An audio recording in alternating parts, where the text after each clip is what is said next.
Good evening. Please take your seats. We're about to get started.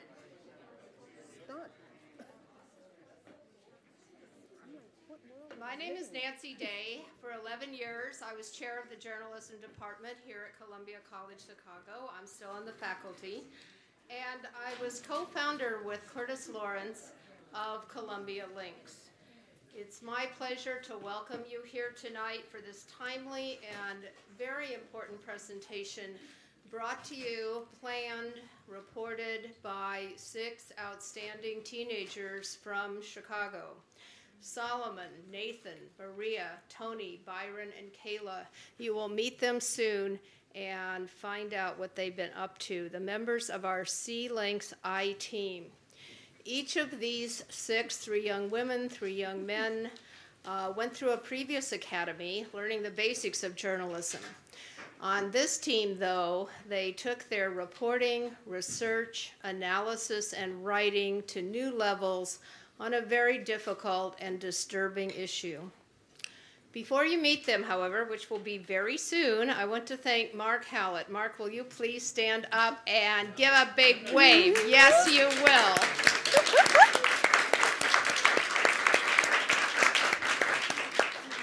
Mark has been enthusiastic about C-Links since its inception 8 years ago. He's Senior Program Officer for Journalism at McCormick Foundation. He's helped to nurture it with good advice and also, very important, shepherding substantial grants through the process. We are very grateful for that, and by we, I mean policymakers getting to hear authentic voices of responsible teens from our community, the many alumni, their parents, their teachers, their peers who often use the work that they do published online and in a magazine once a year called Our Word in class, and then are looking around thinking, well, maybe I could do that. That stuff is pretty good. We use it in many classrooms, so we reach a lot more teens than the ones you'll see tonight. We have many mentors, advisory board members, and volunteers who've helped, but we only have 2 part-time staff members, which is pretty remarkable, and you'll meet them in a minute. I also want to acknowledge the support that this college has provided, such as providing venues such as this and the classrooms. And in particular in the audience, I see Patty McKenzie, Assistant Dean of the School of Media Arts, Robin Barger, who is the Dean, is expected in a while, Yolanda Joe, who's coordinator of the Broadcast Journalism Program and the Links Faculty Advisor, and many others. We are so proud of these teens and the others they represent. None of this would be possible, however, without the good ideas and hard work and seemingly tireless energy of those 2 part-time staff members, Links Executive Director Brenda Butler and Program Manager Kevin Obamano. Please welcome Brenda and Kevin.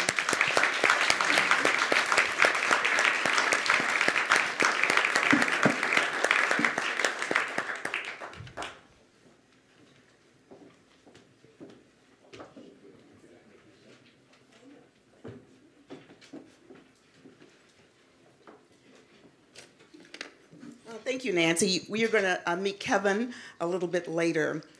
But anyway, I want to thank everyone for being here, and I'd like to start with the young people, the teen groups who are here in the house. And I'd like to say welcome to True Star. You guys get True Star students. The Salvation Army, Chicago Corps will be here. Are they here yet? Not yet. United Methodist Red Vest Men. I see Lucius Moore is here. Lucius, thank you. Global Girl Media. Are they here yet? They'll be on their way there. Oh, there you are. Hi, Global Girls. BAM, Becoming a Man. Dan Heiniger and his troop right here on the front row. And the returning Columbia Links teens who are in the house. We have some special guests as well. I want to say some of you already met her. She has been a crusader behind the In-Demand Illinois bill. Illinois State Senator Toy Hutchinson. Would you please stand up, Senator? Thank you so much for being here.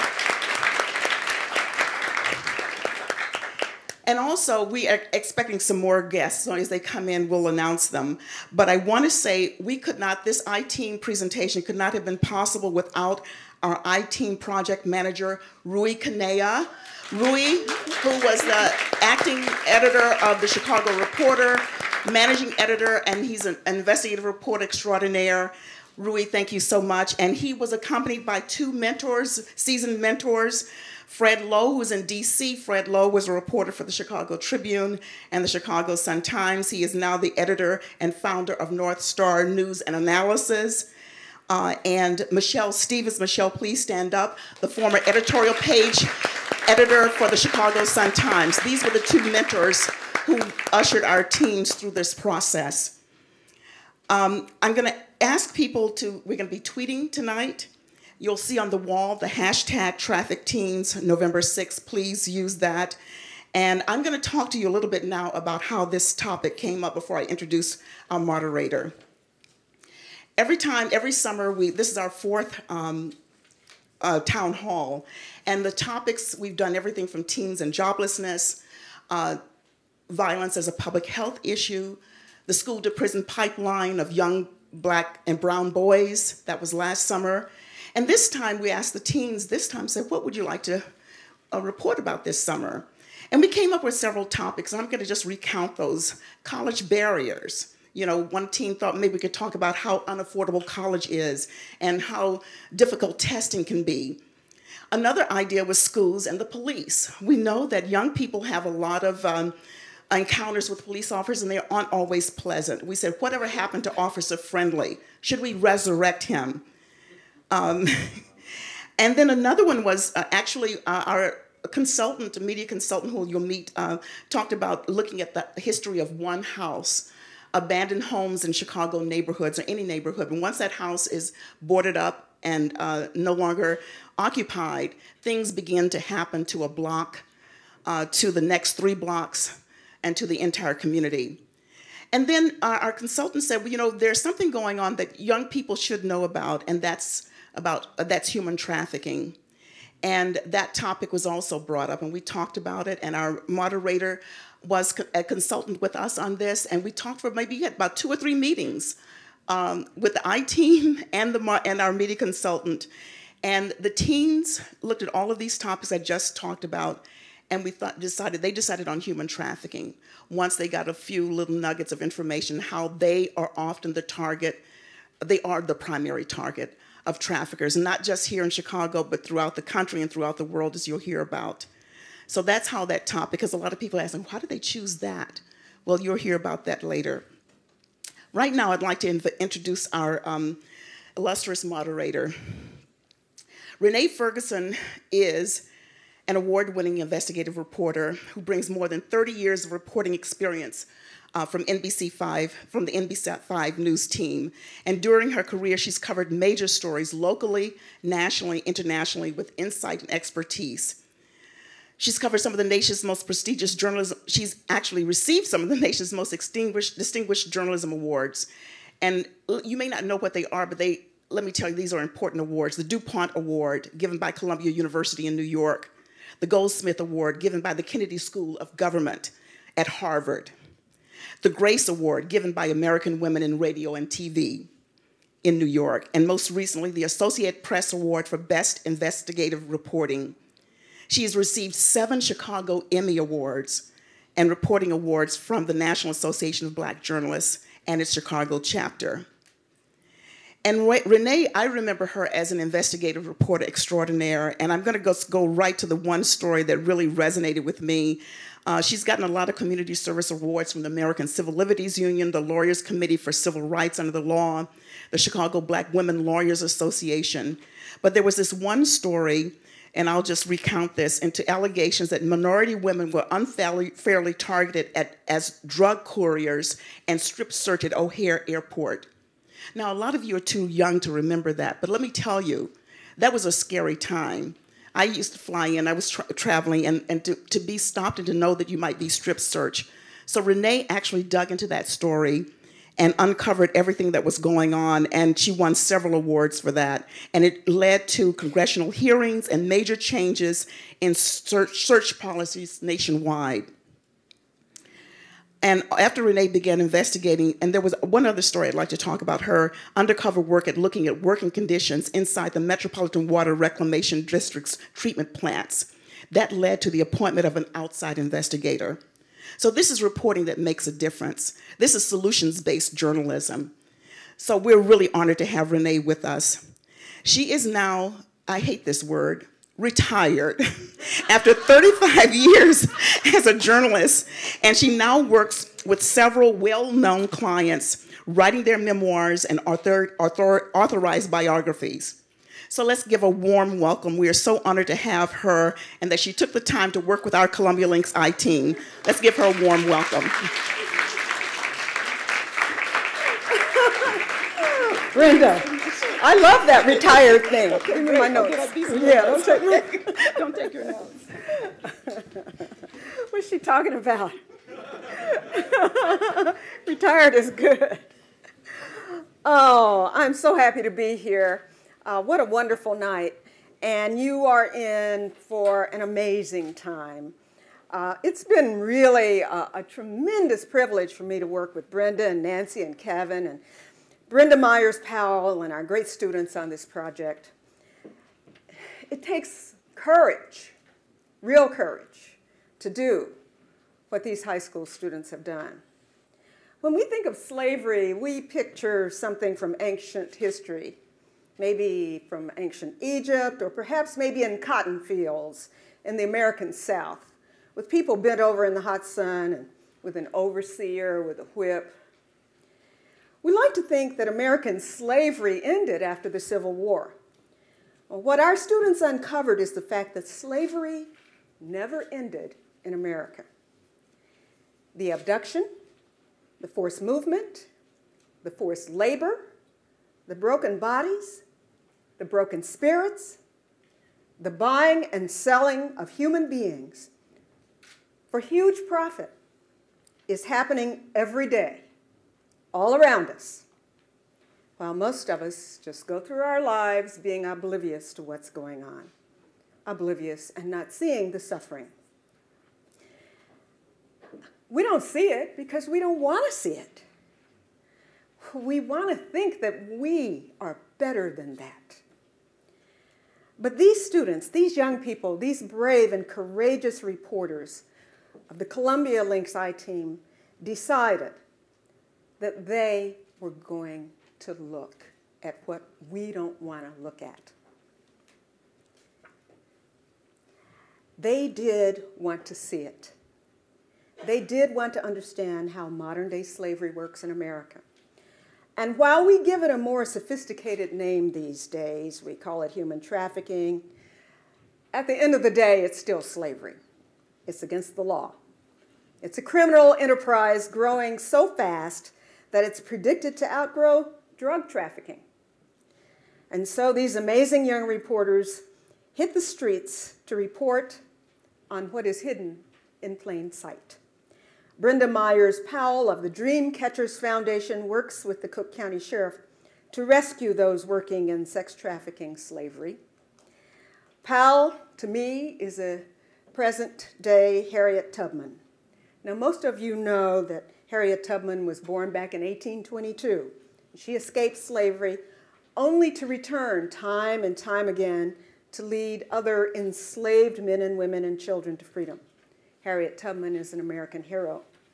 And so is Brenda Myers-Powell, because she escaped out of sex slavery and prostitution, and she could have gone away, and she could have just left that behind. But instead, she goes back. She goes back every day. She goes back every night. She goes back on holidays and on weekends to help rescue and, yes, to free those who are caught up in the sex trade. And so Ms. Myers-Powell acted as a guide, enabling our I-team students, along with NBC's Marion Brooks, to see and meet the victims of this huge money-making enterprise for themselves. So we have a videotape of one of their trips. Tape, lights.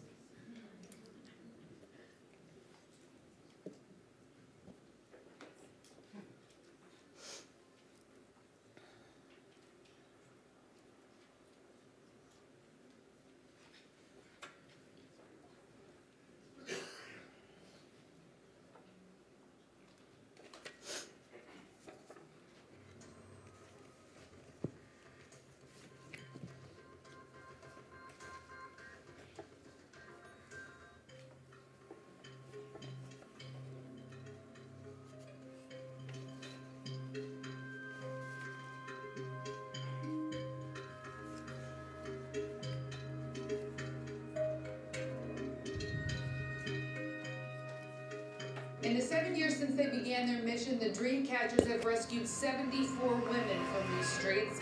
Human trafficking is the movement of people for either sexual or labor exploitation. There's a big misconception that it's not happening in the United States and it's just all foreign and international. That's not true. Like people post on the internet as a music video producer, and then I'll just take young girls, even boys too, and just like get them wrapped up in prostitution. It's actually really easy and common for pimps to be able to attract, vulnerable teens. The person that brought them over might take their passport to keep them here because most likely they come over here under false pretenses.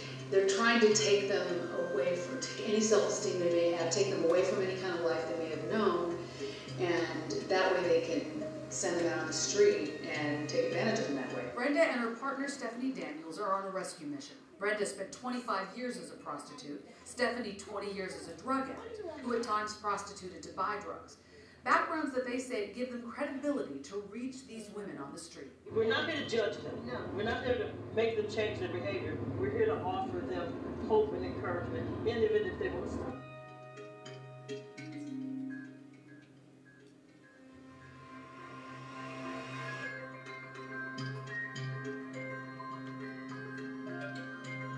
My story angle focuses on Johns, the people who purchase sex, and how the age range from 19 to 23 is so young, and how I believe that the stereotype of what being a man means has influenced this young age range for people to buy sex. When people hear the term human trafficking, they don't believe it's anywhere near their neighborhood or in America.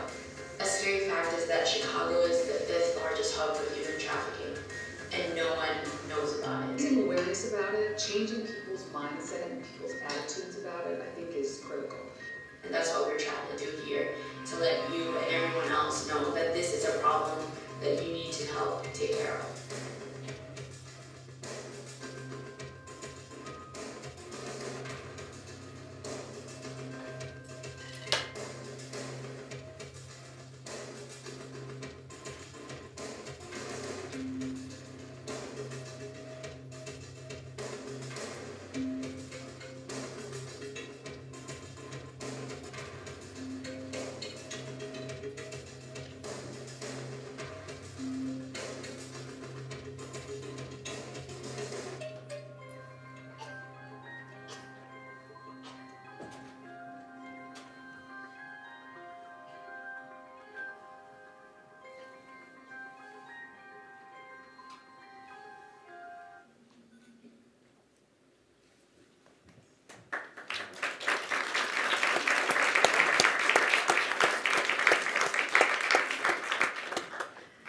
This is the kind of journalism that makes me appreciate being an American.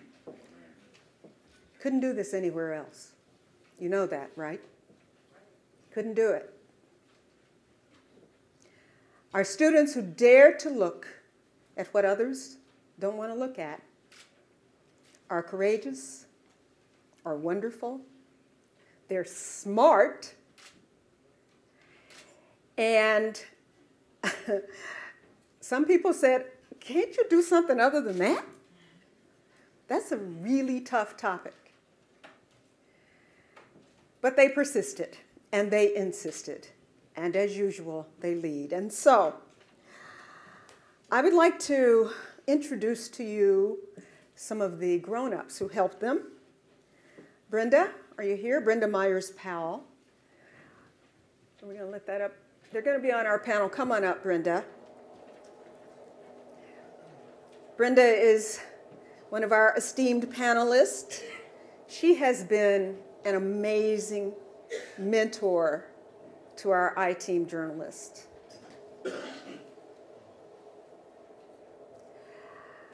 When she walked in, they all grabbed her and hugged her and stuff.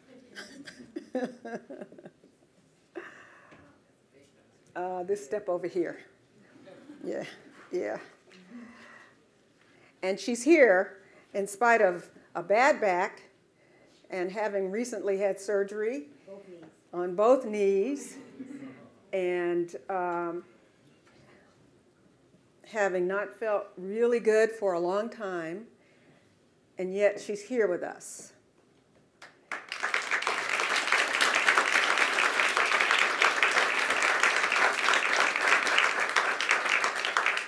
And this is tough stuff for her. Like I said, I have asked Brenda, why don't you just go away and leave it all in the past? But she cannot leave those that she sees on the streets behind. She cannot. She is a person of great conscience, and you will come to appreciate her, I know, as I have. Also joining us is Dr. Kalyana Gopal, who is my new best friend. She's a clinical psychologist. Come on up, Dr. Gopal. She's a clinical psychologist and president of the SAFE organization. SAFE is an acronym for Sex Trafficking Awareness, Freedom and Empowerment Coalition for Human Rights. Dr. Gopal, as a psychologist, is on the forefront of helping us to understand who we are as a nation, that we allow this to happen, that we do nothing. She's on the forefront of challenging us to protect our children, and you will enjoy hearing from her. She has clinics in Illinois and in Indiana. Our next panelist, Brother Al Kroc. Come on, Brother Al.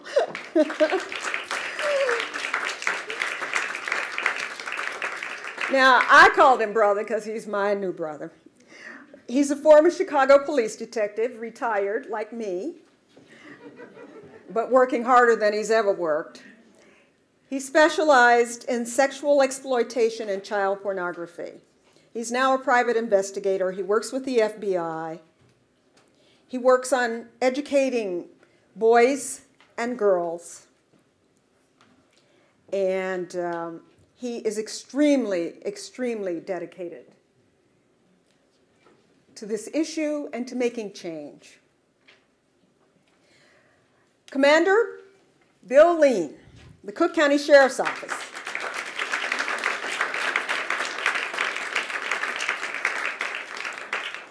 Bill is in charge of special operations and vice. His work has enabled him to see firsthand how the internet has made our youth more vulnerable to sexual exploitation than ever before. So Backpage.com, well, he already knew about it. He knew a lot about it. Christine Evans, finally. Christine is an attorney and the legal director of the Chicago Alliance Against Sexual Exploitation, or CASE. And you can ask Christine all those legal questions. She will be as honest as she can in answering them, because I've asked her. And she's very blunt. So give them a round of applause. We want to thank you all for coming. And now, the starting lineup for your Chicago I-Team. Woo!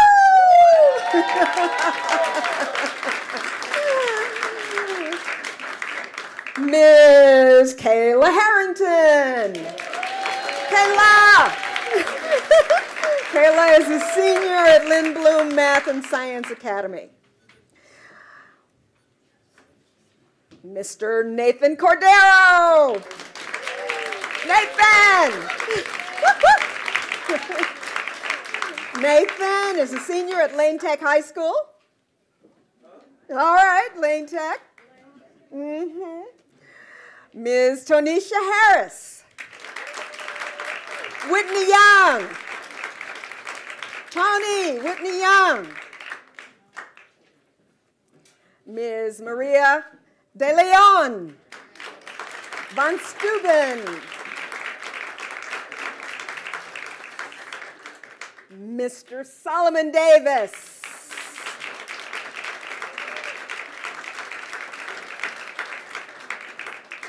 Marist High School. Mr. Byron Mason II. Whitney Young High School. All right. I want to show you this because it is so wonderful. This is what they produce. Share 2 microphones per. This is what they produce. It's called Human Trafficking. Teens caught in the shadows. A white paper.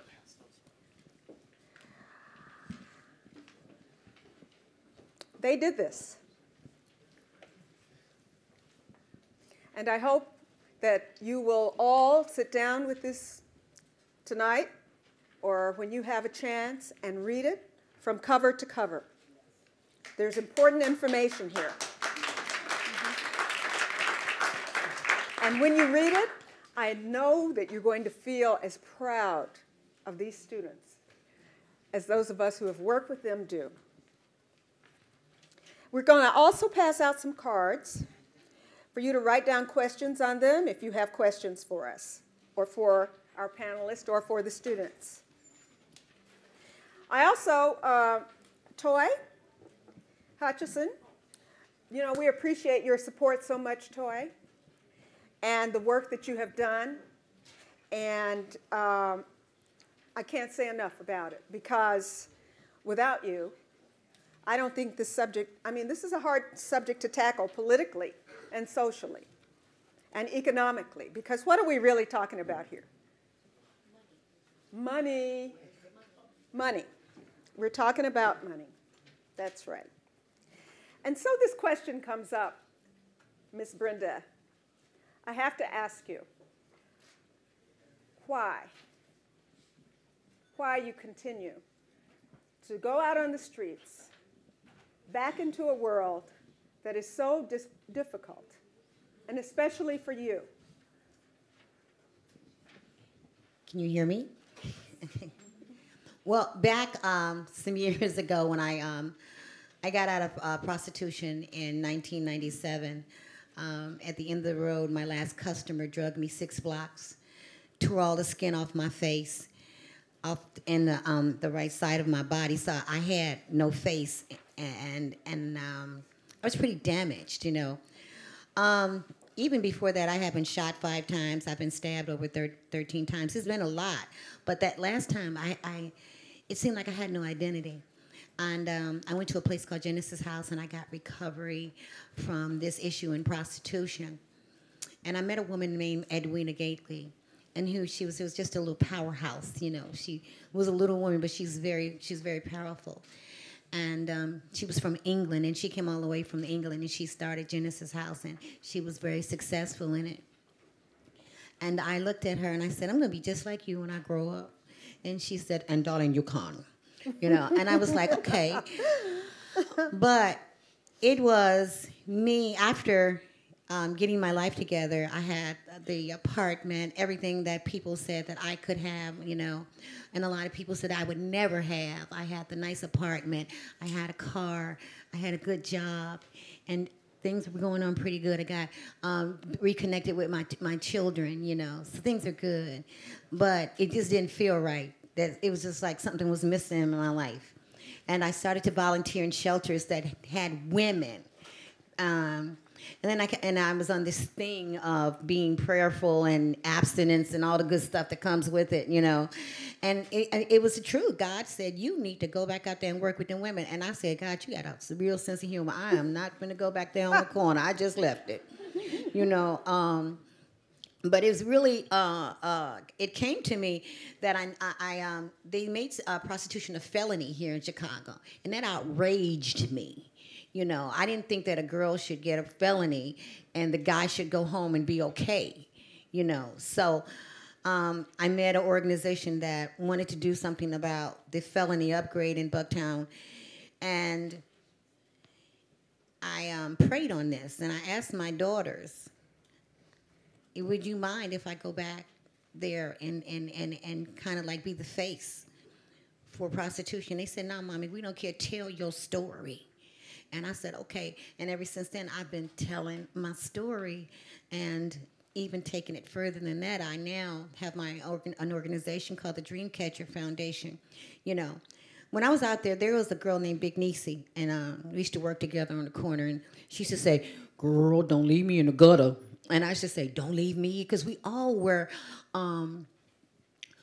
we were in fear that somebody would murder us and no one will find us. You know what I'm saying? So she used to say, okay, watch my back and don't leave me. Don't let nobody put me in the garbage can. And I said, I won't do that. And so we kind of watched out for each other, right? Niecy died just before I came in. She did a drug overdose, an accidental drug overdose. She was a heroin. She did heroin, but she had prescription drugs on top of the heroin, and her heart stopped. And the people that we were around wanted to put her in the garbage can because we were all riding around. And I looked at them, and they were kind of tough. But I told them, I said, we ain't putting her nowhere. We're gonna take her to the hospital. And we took her to the hospital, and I had to go and explain this situation to her mother. That always stayed in my mind, of how many girls died out there, you know, and nobody cared. I've been all over the country, and women die in prostitution, and it's almost if they have unmarked graves or if they're invisible. So I got kind of tired of us being invisible. We're not invisible. We're somebody's mom. We're somebody's daughter. We're somebody's auntie. We're the little girl that you sat behind in school and pulled her hair. But we are somebody. So I kind of wanted everyone to know that we count. Thank you.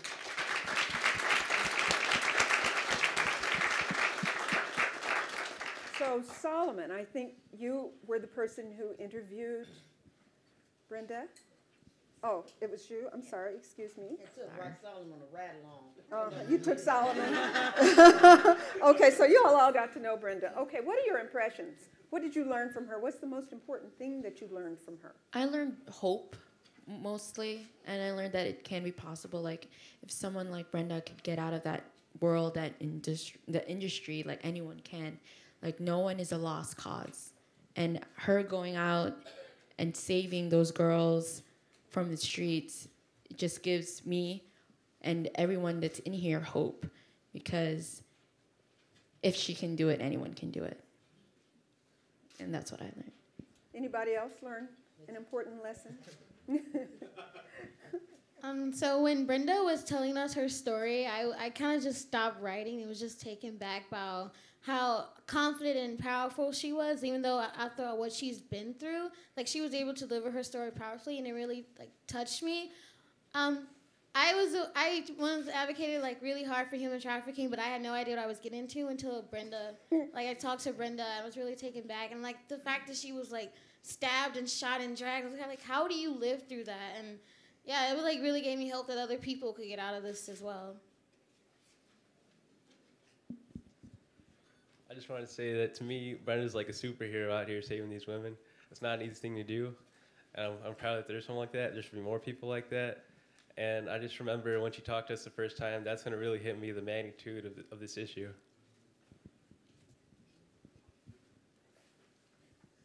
Brenda, I went on a ride along with Brenda.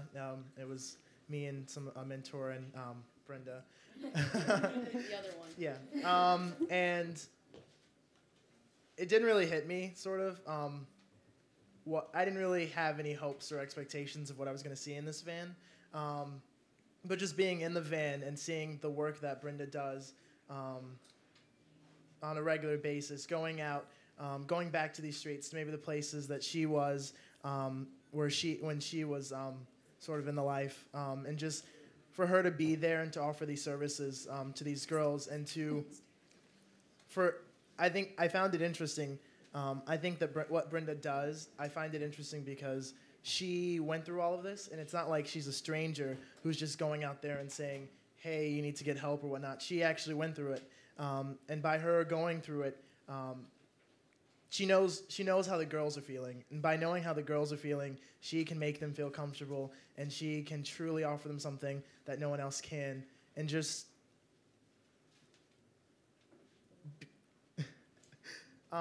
being in that van, I truly got a sense for the type of person that Brenda is, and for her to go out there for her to go out there on a regular basis, and for her to be there for those girls, and for her to take time out of her life and to offer these girls something that she didn't have, I find it truly extraordinary. I coached him and told him to say it, and he hasn't said it yet. Dr. Kalyani Gopal, are these, he talked about these girls. Are they seen as people? Are they seen as property? They're seen as property, not as people. Talk to us about that. Explain to us what we're really looking at when we see and when we talk about human trafficking. What is it really? There's an invisibility about these young women and men. It's not only women, it's also men who get trafficked. And there's an invisibility because they're young, they do not have a voice, and they do not have any power. So it's power, it's all about power. And it's the dynamic of unequal power. So what happens is that children, especially the ones I've seen in foster care, who would call me from Chicago, and I work in Indiana, and they would call me from payphones in Chicago 15, 20 years ago, and I had no idea that these kids were being trafficked. I didn't even know the word trafficking existed. And here I am, a specialist, so-called specialist, on child sexual abuse, and I had no clue. So these girls would call and say, come get me, I need help. And I had no way of reaching back to them, or no way of reaching at them or helping them in any way. So they became invisible mainly because no one knew. No one knew who they were, no one knew where they were, no one really cared. These foster children that I used to see were going from one place to another place, one foster home to another foster home. They ended up in group homes. The traffickers were 2 houses down from the group home. A young lady would go to the group home and groom them, and they would leave. And they would leave, and no one knew where. So what we would say is, this kid has run away, she'd be AWOL, there'd be something out for arrest, and no one would hear the next thing about this child. And that is a tragedy, that is the invisibility of human trafficking that I had to deal with. So you talk about foster homes. Well, we always think of foster homes as people who are taking in children who need to be taken care of. But you're saying that there's something else that also happens sometime. There's wonderful foster homes around the country, so I don't want to make a blanket statement that foster homes or foster care is not good. There are wonderful, wonderful foster parents that I worked with who are very diligent, are very hardworking, and who care very deeply about the children. But like any profession, like any industry, there's good and bad. And the bad side of foster home, the dark side of foster home or foster care, is that these children are paychecks. They're paychecks to parents who want to be able to have a life that they can afford without necessarily leaving the home. Then these children go from one home to another home, and they consider themselves and think of themselves as paychecks. So by the time they grow up, being a paycheck for a pimp is not a foreign concept. It's very much something that they can relate to. Whew. Okay, how do we protect anybody? How do we protect our children? I think with foster care, one of the seminal discussions that came out of the SAFE conference that I just hosted last week, I know some of you were there. Brenda was definitely there. So one of the seminal concepts that did come out is that we need to do socio-emotional training at a very young age for all children, not only foster children, but especially all children. But those in foster care, we need to have some form of training, some form of educational component within foster homes, within the training of our children at a young, young age, because they may not last in that foster home. The average age for a child in foster care is 9 years old. So the average age of trafficking is 13. Them? What would we be teaching them? A big part of what we teach foster children is that they actually are valued. Go ahead, ask. To add on what Ms. Gopal is saying, in my article, I interviewed an ex-pimp, and she got into the sex trafficking industry at 8 years old. What led her into it was that she was a part of an abusive foster home. So they would abuse her, and the last straw is when they dragged her by her hair from the backyard up the stairs into the room and throughout the entire house.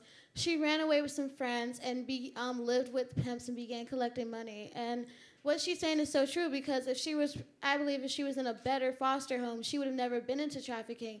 And that was what led her out of trafficking. And once she got there, the pimps gave her, because she was like their security, that they wouldn't get arrested, they gave her everything she needed. And she said, I saw no reason to leave because I had everything I could ask for in this trafficking home. The foster homes are a part of it, but they're not the huge piece, because it takes a lot more to build a $6 billion industry. It takes a lot of things, a lot of factors. There's molestation. There's the fact that I did research with Jody Raphael at DePaul University, and our research stated, girls came into prostitution in many different ways. And I don't want you to think it's just marginalized young ladies that are trafficked. There are young girls, beautiful young ladies, who are coerced out of their homes, such as a place like Naperville or somewhere in Bolingbrook or something like that, who have beautiful homes and things, but they're on the internet now. See, so it was like that perpetrator, that guy who used to couldn't get into your door, is already in your house now. You're in the internet, so it's not just limited to girls from foster homes or group homes, which pimps call a candy store, and it's so many things. It could be a parent that works all the time, thinking that giving her child everything is good, but now that child spends more time alone and is more open to be coerced by a pimp, female. When you think about pimp, I want you to make sure that you're not thinking it's just a man. There are more women pimp than there are men, because who better to gain a young lady's trust than another woman, and they're groomed to do this, And one thing, and I did a research also with Jody called Victim to Victimizer, where we interviewed 25 pimps. And one thing they said is, we eat, sleep, and drink this. So we're going to always find new ways to recruit and coerce young girls. And because it's about the money. It's all about the money, and they don't care. So what do you ask? What do? We have to educate. We have to educate not just our children, children in foster care, but all our children. Education needs to be starting at junior high level at least, and start to change the mindset and make our children aware of what's happening out there, and have tools enough to say, I see who you are, I've been told about this, or be brave enough to say, okay, that's happening to me in my home, and I need to say this, We need to stop pointing a certain population of people that this is happening with. It's happening everywhere, And you may be sitting out here right now never knowing that there is a place in your own neighborhood or your community that has prostitution in it, and you don't even know, And since the internet, the numbers that we researched and we had, I truly believe that they're way off. Even the police, our police officers right here could tell you they've got numbers, but it's the unreported incidents that we got that we never ever get a chance to count, or So we have a huge. Let me ask Al a question about that. How do you get to a point of doing something about it, fixing it, from a law enforcement point of view? As far as how do we end the problem? How do we end the problem? Mm-hmm. I'm asking you the profound question, Al. You guys, what's the night? You got an easier question up there? Or? Well, okay. But I know you have an opinion. Okay, yeah, but now based on my experiences, there's it is probably the hardest kind of case in the world to work, because you're dealing with obviously victims that don't know they're victims, and personalities and controlling. It's just unbelievable. I believe the short answer to try to eradicate this problem, which I firmly believe, it might not be popular, you're never going to get rid of it. Okay, number one, I think men and women being wired like we are, sex being a component of our basic human nature, there's always going to be a man that's willing to pay for it or looking to pay for it, and there's always going to be a woman that is willing to take the money, okay? But I do think we have to find ways to, we're going 90 miles an hour. We have to break and get it down to about 20 miles an hour, okay?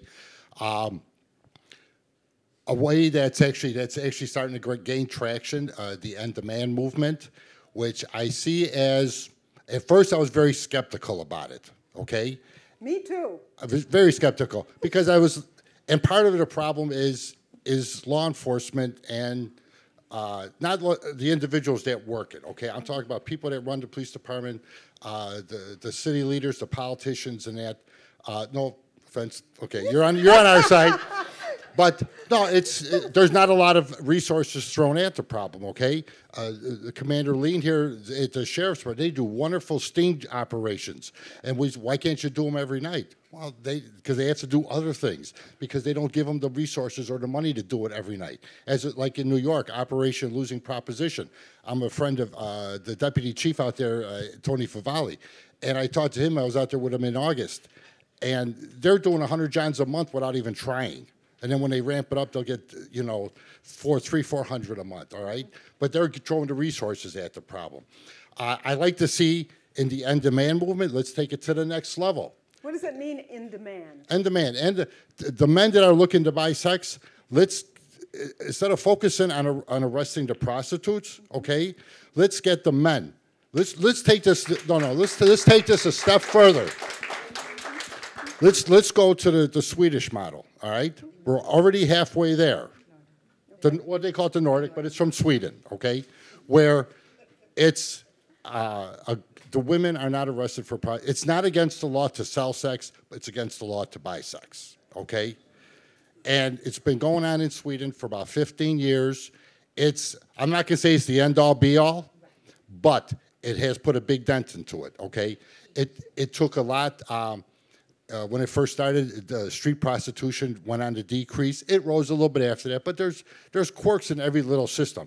But it put a huge dent in the problem, okay? Because they made it, the penalties for these men, the buying the sex, really made them think twice about it. It wasn't that easy. So I think if we take that, now, on the flip side of that, if you're gonna do that, you got to supply, the women, all right? Now, my girlfriend Brenda here, and like she says, Brenda sells them hope, okay?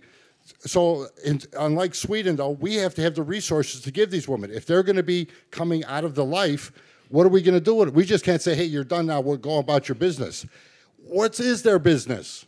Where do they got to go? They're going to say, Brenda does a fantastic job going to the jails and working with these women. I love it when I see you on TV doing that, okay? But these poor women are like, okay, they get released. What do I do now? I don't want to go back to the life, but I still have nowhere to live. I still have no income.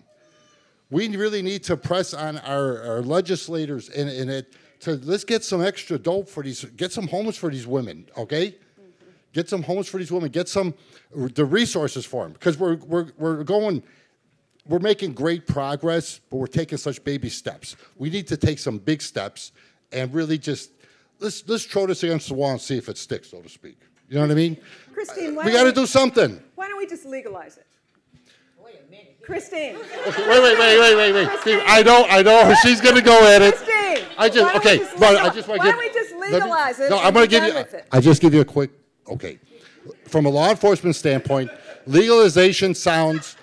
It's good. Okay, you take the women, you put them in a brothel. It's controlled. It's controlled, regulated. $30 billion industry. I'm sure the government will get in there and take some of that dough in taxes. Hopefully, it would be put towards services for women that want to get out. It would probably reduce violence that a lot of women meet when they're working on the street, okay? But if you sit and really, and that sounds good when we talk about it real fast, but when you sit and think about it, now we're actually taking a woman and truly making her a commodity. Whether it's on, and then like I said, this is such a unique problem because there's so many different personalities. I've interviewed women and girls that do this voluntarily for no other reason that they like having sex and they feel I can get paid for it. Okay, I mean there's so many different personalities involved in this. And I do believe in personal freedom and personal choices, all right? But I think when you really start legalizing it, you're truly making that woman a commodity. It's like, I don't know. Anyway. She is anyway, right? A commodity? No, I wouldn't say that. First of all, no little girl wakes up in the morning and one day, nobody does, and say, I think I'll be a prostitute. Okay, something has to happen to them very seriously before that happens. Even when I was out there, I would have told you, oh yes, I'm a happy hooker, you know. But it was because if I hadn't said that to myself, I would have killed myself a long time ago. You know, the average girl that prostitutes turns like 5 tricks a day, Johns, right? And then if she turns just 5 every day for 1 year, 365 times 5 is over 1,800 men that she slept with. And let me ask you, how happy would you be? How great of a job would that be? Because I just love sex. Nobody loves sex that much. You know, you can't be penetrated and treated because it's not somebody bringing you flowers and say, hey, I like you, let's have sex. You know, it's not. Most women who I've talked to said it feels like a man is using the bathroom on them when they're having those encounters. So how happy would that be? And we know that the average age of entry is 12 to 16 years old. When did a young girl decide that she wanted to be a prostitute, or it was a choice, or she says, I'm fine with what I'm doing? She don't even know nothing yet. So it's never a choice? It's not a choice. It depends. Okay, my choice. Do I take sleeping pills or do I blow my head off? I don't know. You know, but being legalized is not that I mean, if it got legalized today, how many of you would apply for the job? And then on top of that, we're talking about making our government a new pimp, because I don't care who take it up next, they're the new pimp. Okay, because this is prostitution, and you're getting if you're getting any type part of this money, you're being a pimp now. So now the government becomes the pimp, right? Because there's no prostitution out here where a girl is not paying somebody. Whether it's in the escort business, where it's in the strip club, no matter where, somebody's getting a percentage of the money. So there are different types of pimps, but they're out here. But now we want to make our government a pimp. In Amsterdam, what they did this, and it came out to be just a blow up. You know, now they have more human trafficking because the demand for younger girls got huge, so now they're black marketing young girls into Amsterdam because it's hard to pinpoint because now it's illegal. Another incident happened in Amsterdam where a woman went to the Social Security board after she got fired, and she went to go get how to give you the list to go get jobs and stuff like that, right? And they they put brothel on there, and she refused, and they tried to refuse her unemployment. This was news because it was, just over the top. Now imagine when you say, when I'm legalized that, what would it do for your society? What would it do for your children? What would it do for you? Okay, you have a question. I just want to say also, when you consider legalization, you got to consider what the buyers of Johns do. Some of these men abuse the women. Take the serial killer in Indiana. That just makes it that much easier for him to get his victims, and nobody wants that. Just people dying because of that. So. Okay, I want to play devil's advocate here for a second. Okay. Please go ahead. Okay, this isn't this is a point of discussion. Go ahead. All right, we're legalizing marijuana. Recreational marijuana has been legalized in Colorado, I believe, and I think in Washington. Oregon. Huge cash cow. So we realize prostitution's been around forever. We realize this probably will be around forever. So why not we jump on the bandwagon and just make some money off of it? I mean, it could fund so many things. Because marijuana is a plant. I'm a human being. Okay. You smoke weed till you fall out, but I've done had nothing to do with me.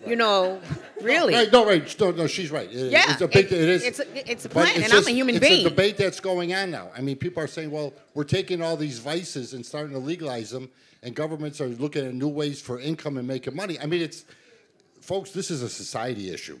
This is us as society got to start looking in the mirror and to figure out what direction we're going in. I talked to Christine earlier, and I thought one of my biggest things is I think we have to start going down to kids in grammar schools now. I go out and talk about the exploitation on the internet. I still do that in retirement. And the younger and younger the kids, the stuff they're exposed to is, and you guys are a young audience, so you'll understand what I'm talking about. It's happening at 10. We have to go back and re-educate the kids, boys and girls, of the evils of not just the internet, of the exploitation. it's going back to square one again. But if we don't go down and reach up to it, I think we're in big danger. We're falling apart morally in a lot of ways in our country. You want to okay? legalize it? No. I mean, I'm just asking, because you all are the future. You all are going to be deciding. What do you guys think? What do you think? Well, I was gonna talk about what you were saying about young kids being exposed to these kind of hypersexualized themes, and that's really what my article was kind of centered around, and that's why especially young males are starting to buy into sex. So when you think about social media, like everybody probably knows the music video Anaconda. You know, that's kind of the themes that are affecting these young children into buying sex and stuff like that. So that's really just. So it's out there. So it's already out there. So okay, what do you think? What do you think? I believe that human trafficking is definitely a societal issue. I mean, everything, we're promoting it with the music videos like Anaconda or other music videos, you know, like rap videos or anything like that. Like, we're promoting this. And when we change the things that we do in society or the things that we put out there, then we can maybe start changing, you know, things. You know, I don't like rap music. Any hope that it's going to change? I don't like rap music. But I think it gets a lot of too much attention as far as what it does. You know, the media, period, supports prostitution. You sell soap with our breasts, with our body parts. So you're on a daily basis. You're exploiting women on television, network television, 24/7. Okay. What do you think? Honestly, at first when I started this, I thought legalizing human trafficking would help because, you know, when you legalize something, that holds people accountable. But then I started thinking, how many people are actually going to enforce this law? Because it is the money, and this is what the money is by keeping the industry open. So let's say they don't enforce the law. How do you add, like, I want to become a lawyer. How do I fight for someone so this prostitution legal? How do I fight for the girl that says she was raped? And then there's like, well, it's legal now. You can't, like, there's already the misconception in society that you can't rape a prostitute, especially when you're paying for it. Like, how do I fight for that person? And then if it's not going to be enforced, it's like they can't go to the police now because what proof do they have? Like, if they're getting beaten, there's bruises, they're being killed. Who's going to hold that in account? And if the government does become the new pimp, that's money. That's a $300 billion industry. Who's going to fight that? And who's going to successfully fight that? So no, I don't think you should legalize it. I thought that would probably be the route to go, but if it's not going to be enforced, there's no reason to do it. Love you. And you know what? And with the Let Christine talk. Oh, okay. I feel like everybody said everything very eloquently. No, but already. Christine's the lawyer. So now, really, I mean, legalizing it. Well, I think what because we got all these laws now, Christine. We have these laws now that say it's illegal, and it's still happening. It's bigger than ever. Right. So right. those laws aren't effective. So then, you know, what are we really talking about when it comes to the law and the ability of our legal system to dictate human behavior in this way? Sure. So one thing that I talked to Renee about yesterday is that the law has, from the get-go, always criminalized the women and the men who are caught up in prostitution. And although there are laws against what they call solicitation, so the men who go out, who are the Johns, and ask and seek sex, they get sent away almost all the time. And I was talking to Al about this with, you know, a slap on the wrist, told to go home to their wives and children, while the women end up in jail. And from time eternal, women who have very little power when it comes to sexual exploitation and sexual violence have been the ones who have been blamed. The laws blame them. The police blame them, law enforcement blames them, and so we need to shift that focus and start looking at the demand side. And I know that there's been this question of, is ending demand a good idea? And being a crazy radical feminist, I thought for a long time that, oh, let's not go that way, let's legalize. And as I started looking at it, started looking at what the law would be, started really thinking, all these people who have been working in this illegal area for so long, you suddenly make it legal and try to regulate it, like they're going to change their behavior, really? You aren't going to take these large criminal networks and they're all of a sudden going to say, hey, the police want me to give you 10% of what I'm making. Yeah, I'll just go ahead and do that. It's not going to change. And so legalization for that reason is wrong. But what we need to look at is when we are putting the laws in place, who is being targeted with those laws, who is being, who is facing the true blame. And it's always been the women and the young girls and men who are being prostituted, and instead we should really look at the people who are creating the demand for human beings as commodities. Okay. Yeah, the demand side is definitely what we should be looking at. I think now as far as men buying prostitution goes, we're still kind of going around the concept of boys being boys. You know, like men will buy sex, and actually I read this. When they get caught by police, they sit them down for like a 30-minute video about how prostitution is bad, and then there's like an $1,800 fine, and that's pretty much it, and then they go home. So I really think if we're gonna really nip this situation in the bud, we have to look at the Johns that are buying the sex, and so that's really gonna be one of the ways that we're gonna end this problem right now. And what I'm hearing from Byron is that this is more of like a societal problem. So before even looking at laws and politics and all that, we should look into more like morals. What does it mean for girls to sell themselves? What does it mean for boys to go out and have the ability to buy that? So for boys, it's like Byron said, boys will be boys. Boys can buy sex because they're entitled to sex because they're boys. And that's how people think sometimes. It's harsh, but it's true. And so before laws, before any of this, we have to fix that. And I think this is where Ms. Gopal came up with the idea of education. Like, education can be the key to fix this, because if we tell the boys, no, you don't have the right to buy a person, and the girls, you don't have to sell yourself to be worth something, then we probably won't even need to have laws that say, oh, it's legal for you to sell your body. It's illegal for you to. We have technology, Commander Dean. Yeah. We have the internet, so now it's even harder to do what she is talking about doing. Right, and I'd like to say something about the enforcement side, since we were talking about police departments and that. Certain police departments were the exception to the rule, but we've tried to develop the tools we have to help us succeed in the fight for this. And we have to understand something. There's a difference between arresting somebody and charging them. When somebody is arrested, they're removed from the situation they're in, and they may be brought into a police station. They may be brought into a shelter. They may be brought into women's justice. Our department, we still do arrest prostitutes. But we have Brenda. We have a couple other women that everybody we arrest are referred to them for services. They're offered services. We're planting a seed. Will they accept it always? No, absolutely not. The courts that we've dealt with, our judges that we deal with, are set up where when somebody has a court case, we don't send these people to jail, okay? They're not going to jail. They're not being held overnight. They may have a warrant for drugs or something like that they may have to deal with. But for the prostitution itself, we're getting them the counseling. We're offering it.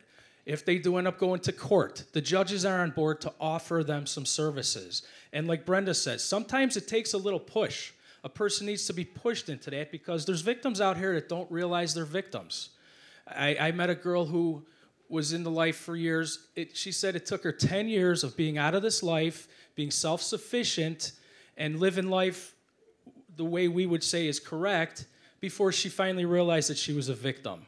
So we take these tools. Our tool of arrest gives us the ability to remove somebody from the street, to remove somebody from a hotel where there's probably a pimp around. And then we go after the pimps too. And we also do the John stuff. We've adopted the ordinance, like you said, $1,800 or whatever it's going to do. Up until then, for the last 20-some years, the state statutes weren't benefiting us because the judges weren't taking it seriously. So what would historically happen is these guys that are buying people, and it's not about the sex, folks, it's about control. Let's be realistic about this. It's about being able to control somebody for a certain amount of time.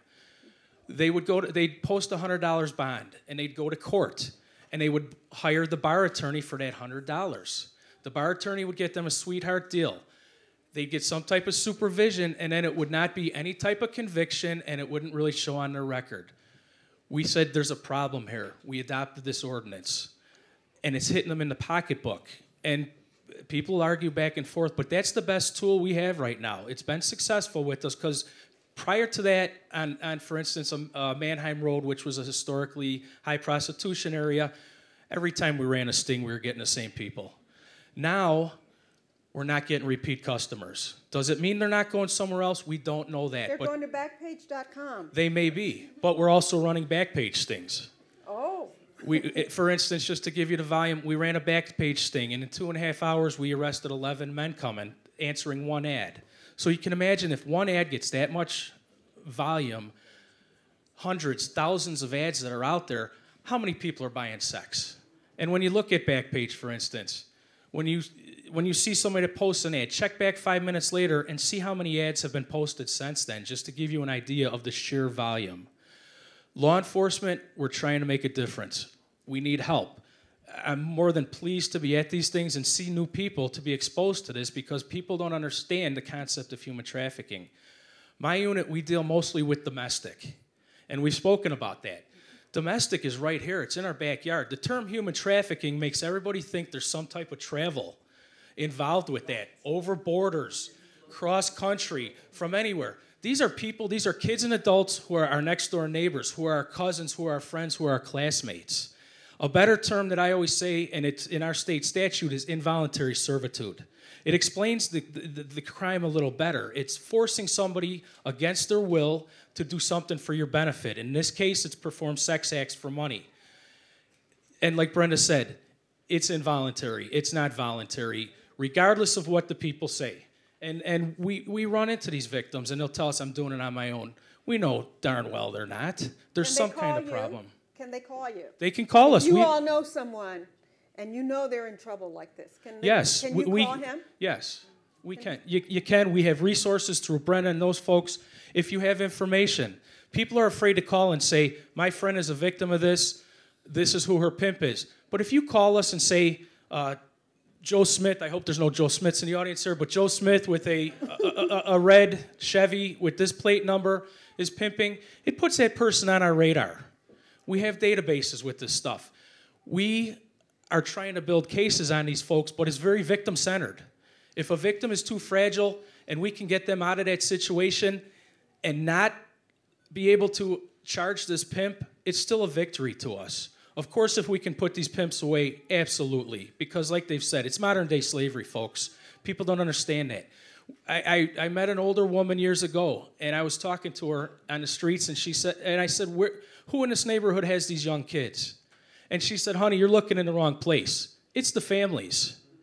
She said, with parents becoming parents at a younger age, a 15-year-old mother, now her daughter becomes 15, 16 years old. She thinks of that child, which it is a child, as a grown adult because she was a grown adult in her mind at that age. And if she's not bringing money into that household, she better get herself out there. And what does this kid have to do? There's not a lot of tools sometimes. We run into these victims. Sometimes there's mental problems. Sometimes there's drug problems. Jump in, kids. Commander Lee, I have a question for you. After a little social pressure and media pressure as well, law enforcement, before Backpage was Craigslist, they got shut down. Why is Backpage yet to get shut down? It's been enjoying a long run. It makes millions of dollars each year, around $20, $30 million. Why is that? You just said that because of the money. Craigslist, we sued Craigslist. My department is one of the most proactive in the country. There's a lot, and I like to brag about that because I have a boss that believes in this and allows us to work on this stuff. Money is what it is. Craigslist did the same thing. We sued Craigslist. They kept running and running because they have huge pockets. The amount of money they're bringing in, and it's worldwide, is huge. Dr. Gopal, you were involved in getting rid of that part of Craigslist. Actually, we have a colleague who worked with the United Nations, and she single-handedly ended those ads on Craigslist. Well, and we want to do that. She actually will be speaking soon. We're actually talking about ending it in Craigslist. So you want to do that with Craigslist, what she did with Backpage.com. I mean, we want to do with Backpage.com, what she did with Craigslist. And so she will be flying into town sometime either next month or the month after. And what then did we'll she be do? working. That's exactly what I'm going to find out. Oh, How did she okay. do that? Oh, How did you do that? Just so everybody understands what Craigslist did, they kept running those ads, even though all across the country, governments and entities were suing them, and they ran it as long as they could, and then overnight they took those ads off. Once they figured, okay, we're getting close to really hitting rock bottom with all these lawsuits, let's cut our losses. But they kept running it, and they kept running it, and it's all about greed. But and there's also about internet money, laws. or is this about sex? Money. It's about money. It's always been about who has the money and who doesn't have the money. I mean, let's go back in ancient history because I've researched this all the way back. I mean, there were women, I mean, young girls and boys sold to wealthy families to be servants, and their service did just not only include cleaning the house. After that, those babies were bed partners. Okay, so we got to come back to way back then. And when those of you who say that prostitution is the oldest profession, don't quit saying that, because it's not. It's not. Agriculture is the oldest profession. Somebody wanted to eat or something. Okay, I get tired of that. That blows me. All right. I want to say something about the Cook County Sheriff's Department that I work with. Since I've been with them, their whole outlook on this and how they work with it has been great. I get called at 12 o'clock, 1 o'clock at night to come out because my cell phone stays on 24/7. Yes, you can call us. We call us. If there's an incident, you can call us. And I've had young ladies from all over the country come. And the first thing Bill says, he'll ask me, what do you think, Brenda? And I'll tell him exactly what I think, and we'll go from there, regardless of what we think.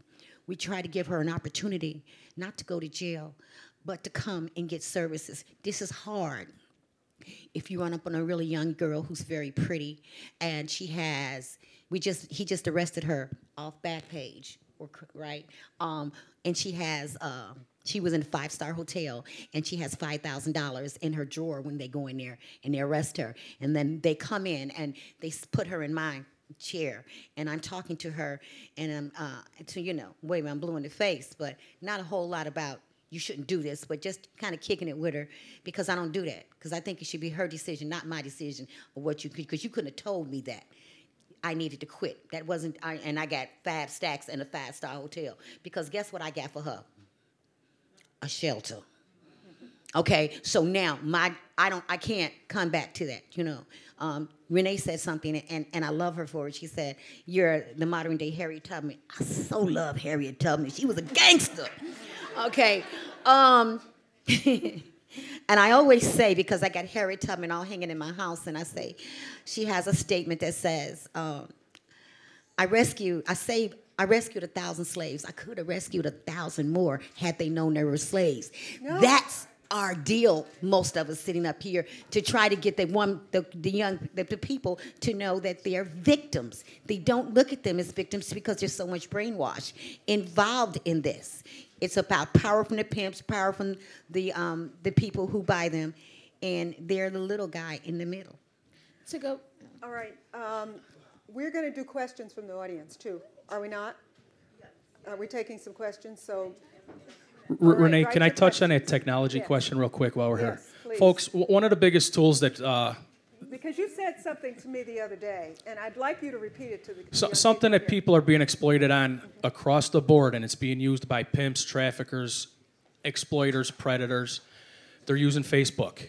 And people don't realize that. Who doesn't want to have 100 or 1,000 friends on Facebook? So people hit like, okay, for friends, and before you know it, there's somebody in your friend group, and especially for your kids in high school, college age, grammar school, when you're in a fight with one of the parents or one of your friends, do you put that on your Facebook? Absolutely. Who's watching this Facebook? The predators. Now they know that this person right now is in a bad mood. They're on their way to the mall. They just came from soccer practice. They know your whole life. And you're letting them in that door. You wouldn't let a robber into your house, but yet you have to guard yourself on these, and you have to teach others how to guard it. There's a section of Facebook, and everybody needs to know this, it's the safety section. go to that. There's sections for parents, there's sections for the police, there's sections for teachers on how to control this, how to report people that are exploiting people on this. If you get something odd, something out of the ordinary, you can report it, and it is documented. That way, they can pass it on to law enforcement, and a lot of people don't realize that. What do you think about? What do you all think about the Facebook thing that he just said? What do you think? You're on Snapchat. Yeah, Facebook is And, adults now, right? and Facebook's one example, but as you kids know, I mean, you're what a do you step think ahead of about us on all social this media stuff. And the fact someone talk about that.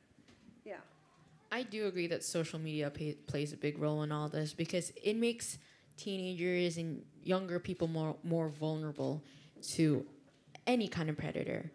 And and from a teenager's point of view, with the whole safety thing, we're gonna kind of cringe away from that because police, parents on our Facebook, we're not gonna want that.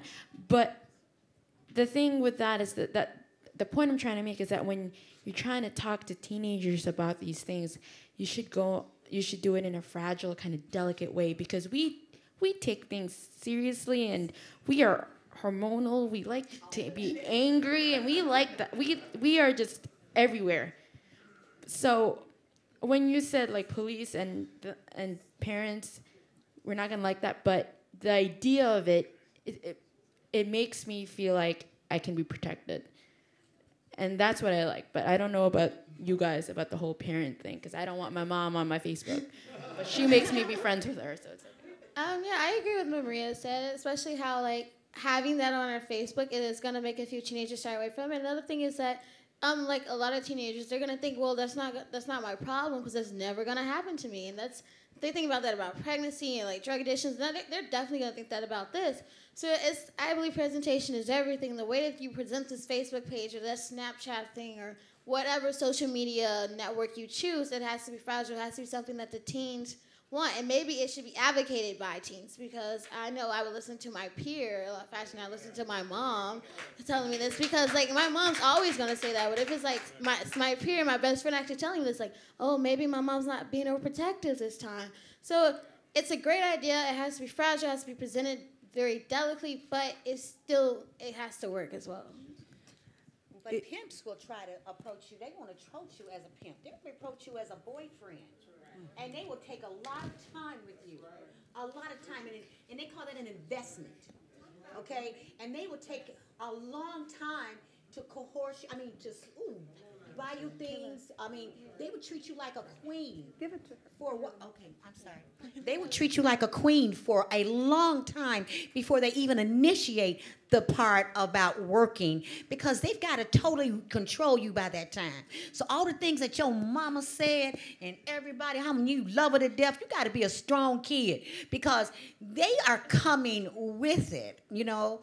These things are they're, okay, if you don't have the internet, they do chat phones too. The pimps are on the chat phone. Hey, just realize they got a whole hashtag city where pimps are offering girls who run away or are angry with their parents, hashtag do you need a home, with a little house on it, you know? Yeah, and it'll be cute to some girl who's broken or who's angry at her mom and dad or, you know what I'm saying, things that are happening to her in her life, you know, or she just got expelled from school because she had oral sex in the bathroom with a little boy and her little self-esteem is broken down. I'm gonna find her. And so it's not like they're gonna come to you and say, you know, I'm a pimp. No, they not Huggy Bear. They not Bishop Don Juan. They're gonna come.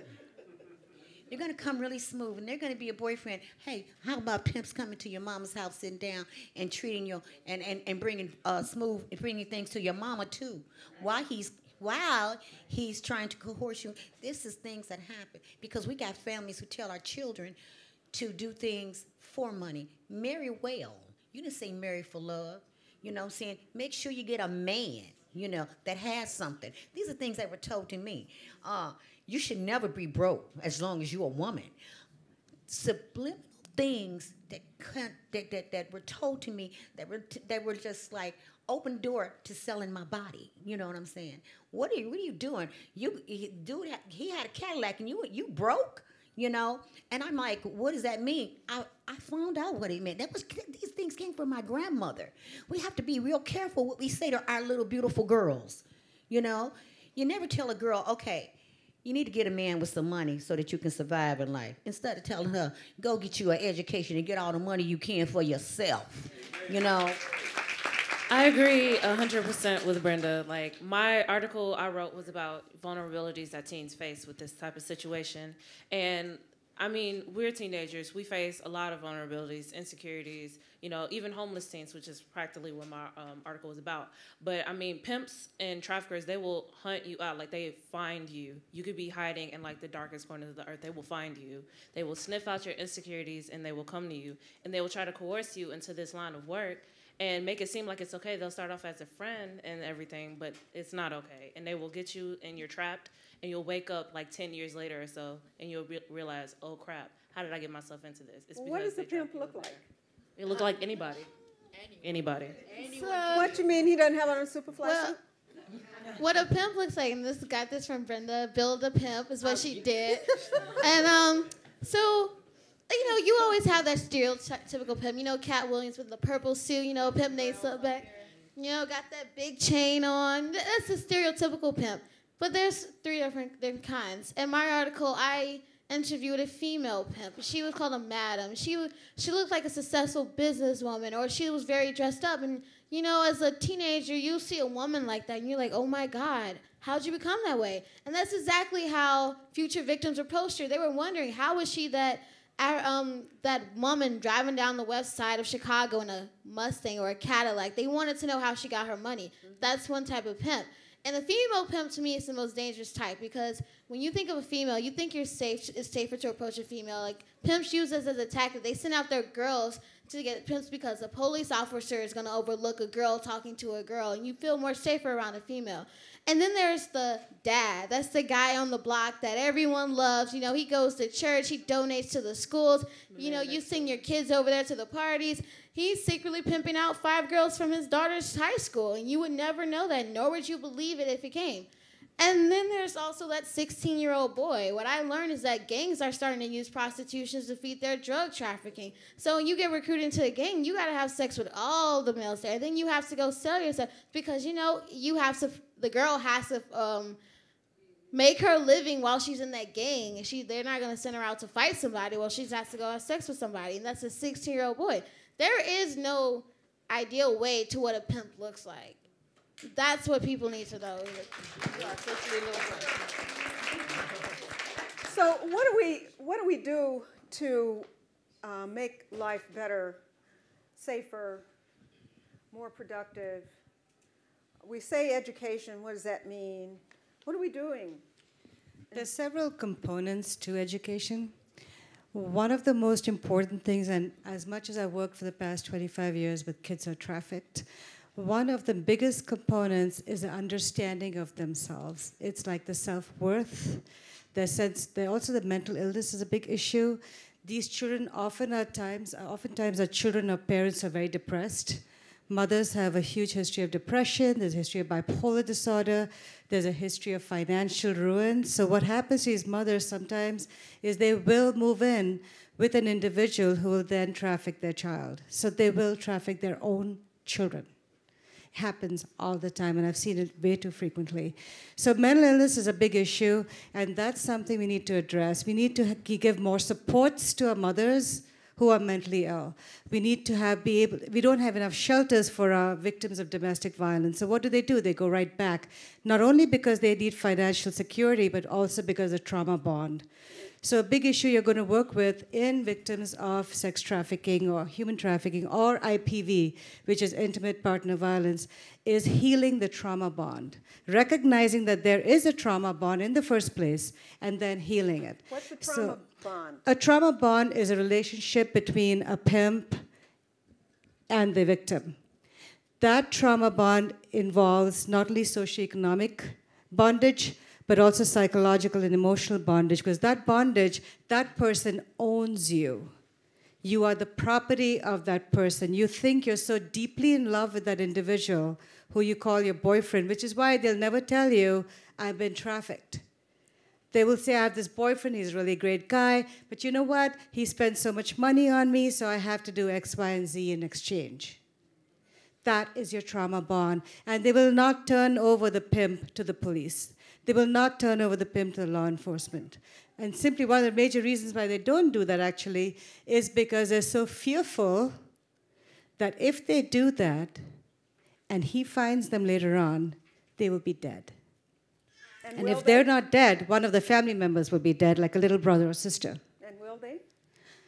Sometimes, yes. But what about the normal families? You're talking about people who have like mental illness and maybe economically like and financially unstable, but what about those normal parents? Like Tony said, the dad in Naperville, they should be okay, right? What about the people who are being trafficked in that kind of environment? What are you going to do for them?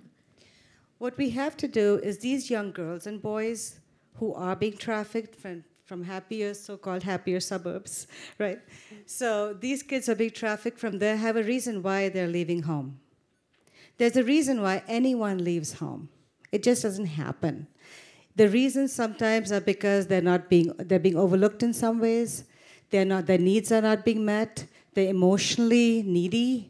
They're emotionally in a place where they need love, but they're not getting love the way they want it. So the attraction of money is a huge, huge attraction. Somebody going out, maybe you come from a family that's financially secure, but all the money has gone into the house, into the mortgage. So it looks really pretty from the outside, but the family inside is saving. So there's a lot of reasons why people actually enter the life, so to speak. Well, Brenda, if you rescue somebody, where do you take them? You pick them up? Where are you taking them? I can bring them over your house, Renee. I don't really care at this point. Listen, I was a prostitute for 25 years. My first time, I had a messed up. Started getting molested at 6. Okay, all of that was messed up. You know what I'm saying? I had an abusive grandmother. All of that was messed up. You know what I mean? But I had other girls, like they call them wife-in-laws, that were, you know what I'm saying, in my family with the different pimps who came from Wisconsin, who had great, loving, and beautiful parents. There wasn't anything except it was boring. I needed to come, and I started talking to Rodney, and you know, he told me I was beautiful, and I've never seen anything like that, and so I came here, thought I was coming somewhere else, and then found out that I was coming to this, you know. And then after I got into it, it was too embarrassing, and the shame overcame me, and I couldn't go back. I don't want to think that all prostitutes are crazy, or they came from crazy families, because they just don't. This has gotten so huge in our society now. We find beautiful, educated, well-read, bred women falling into this because there is a vulnerability. It is not about the money so much with prostitutes, because we make lots of money and give it away. If it was about that, we wouldn't give our money away. If it was all about money and I was greedy, I wouldn't give a damn away, you know? But it's about finding someone or not knowing who you are yourself, but trying to find love. Somebody to tell me, see, the first pimp I decided to stay with, I got put in a trunk the first time and kidnapped by 2 pimps. But the second one told me he loved me and I was beautiful. And I had a dream to sing. And he, you know, created this facade that I was going to be, you know, an entertainer. Quit laughing. He did. I believed him. But where do I take them? What are you going to do? If you rescue someone, where do we take them? Genesis House, I remember doing a news story on Genesis House 1,000 years ago. Okay. And it's not even there anymore, is it? It's not. And it's... Is there any place, Toy? Commissioner, what do we do? Do we have any place? Wait a minute. Let's give her a microphone. We have a Come 12 on. beds in the Toy, state. come up here. Part of the problem. Toy Hutchison, you guys know. Stand up, Toy. Part of the problem we see across the state right now, and let me just say, I'm blown away by you guys. Aren't they fabulous? Aren't they fabulous? I'm blown away. All of you. Fabulous. And all the advocates this is part of the problem that we see in terms of funding for these things, because that's a critical question. When we rescue them, where do we take them? We have less than 10 beds across the state. 10? We have less than 10 In the beds whole available. state of Illinois? In the whole state. So the last piece of legislation that I was privileged to carry really talked about how we change the fee structure in terms of once these arrests happen. Because when we talk about who gets arrested, who gets fined, who gets convicted, we're talking about a disparity where women are arrested and end up with convictions at numbers that end up 1,800 for women felony prostitution convictions, as opposed to a couple of dozen for solicitation convictions. Fines that normally get thrown out. You mean $1,800? No, 1,800 convictions, women who get convicted for prostitution. 1,800 times? 1,800 convictions for women for prostitution, as opposed to a couple of dozen. Oh, I see. In terms of who get convicted for solicitation. Men. So the numbers are very, very lopsided. I see. Which is where we get to dealing with who's buying this.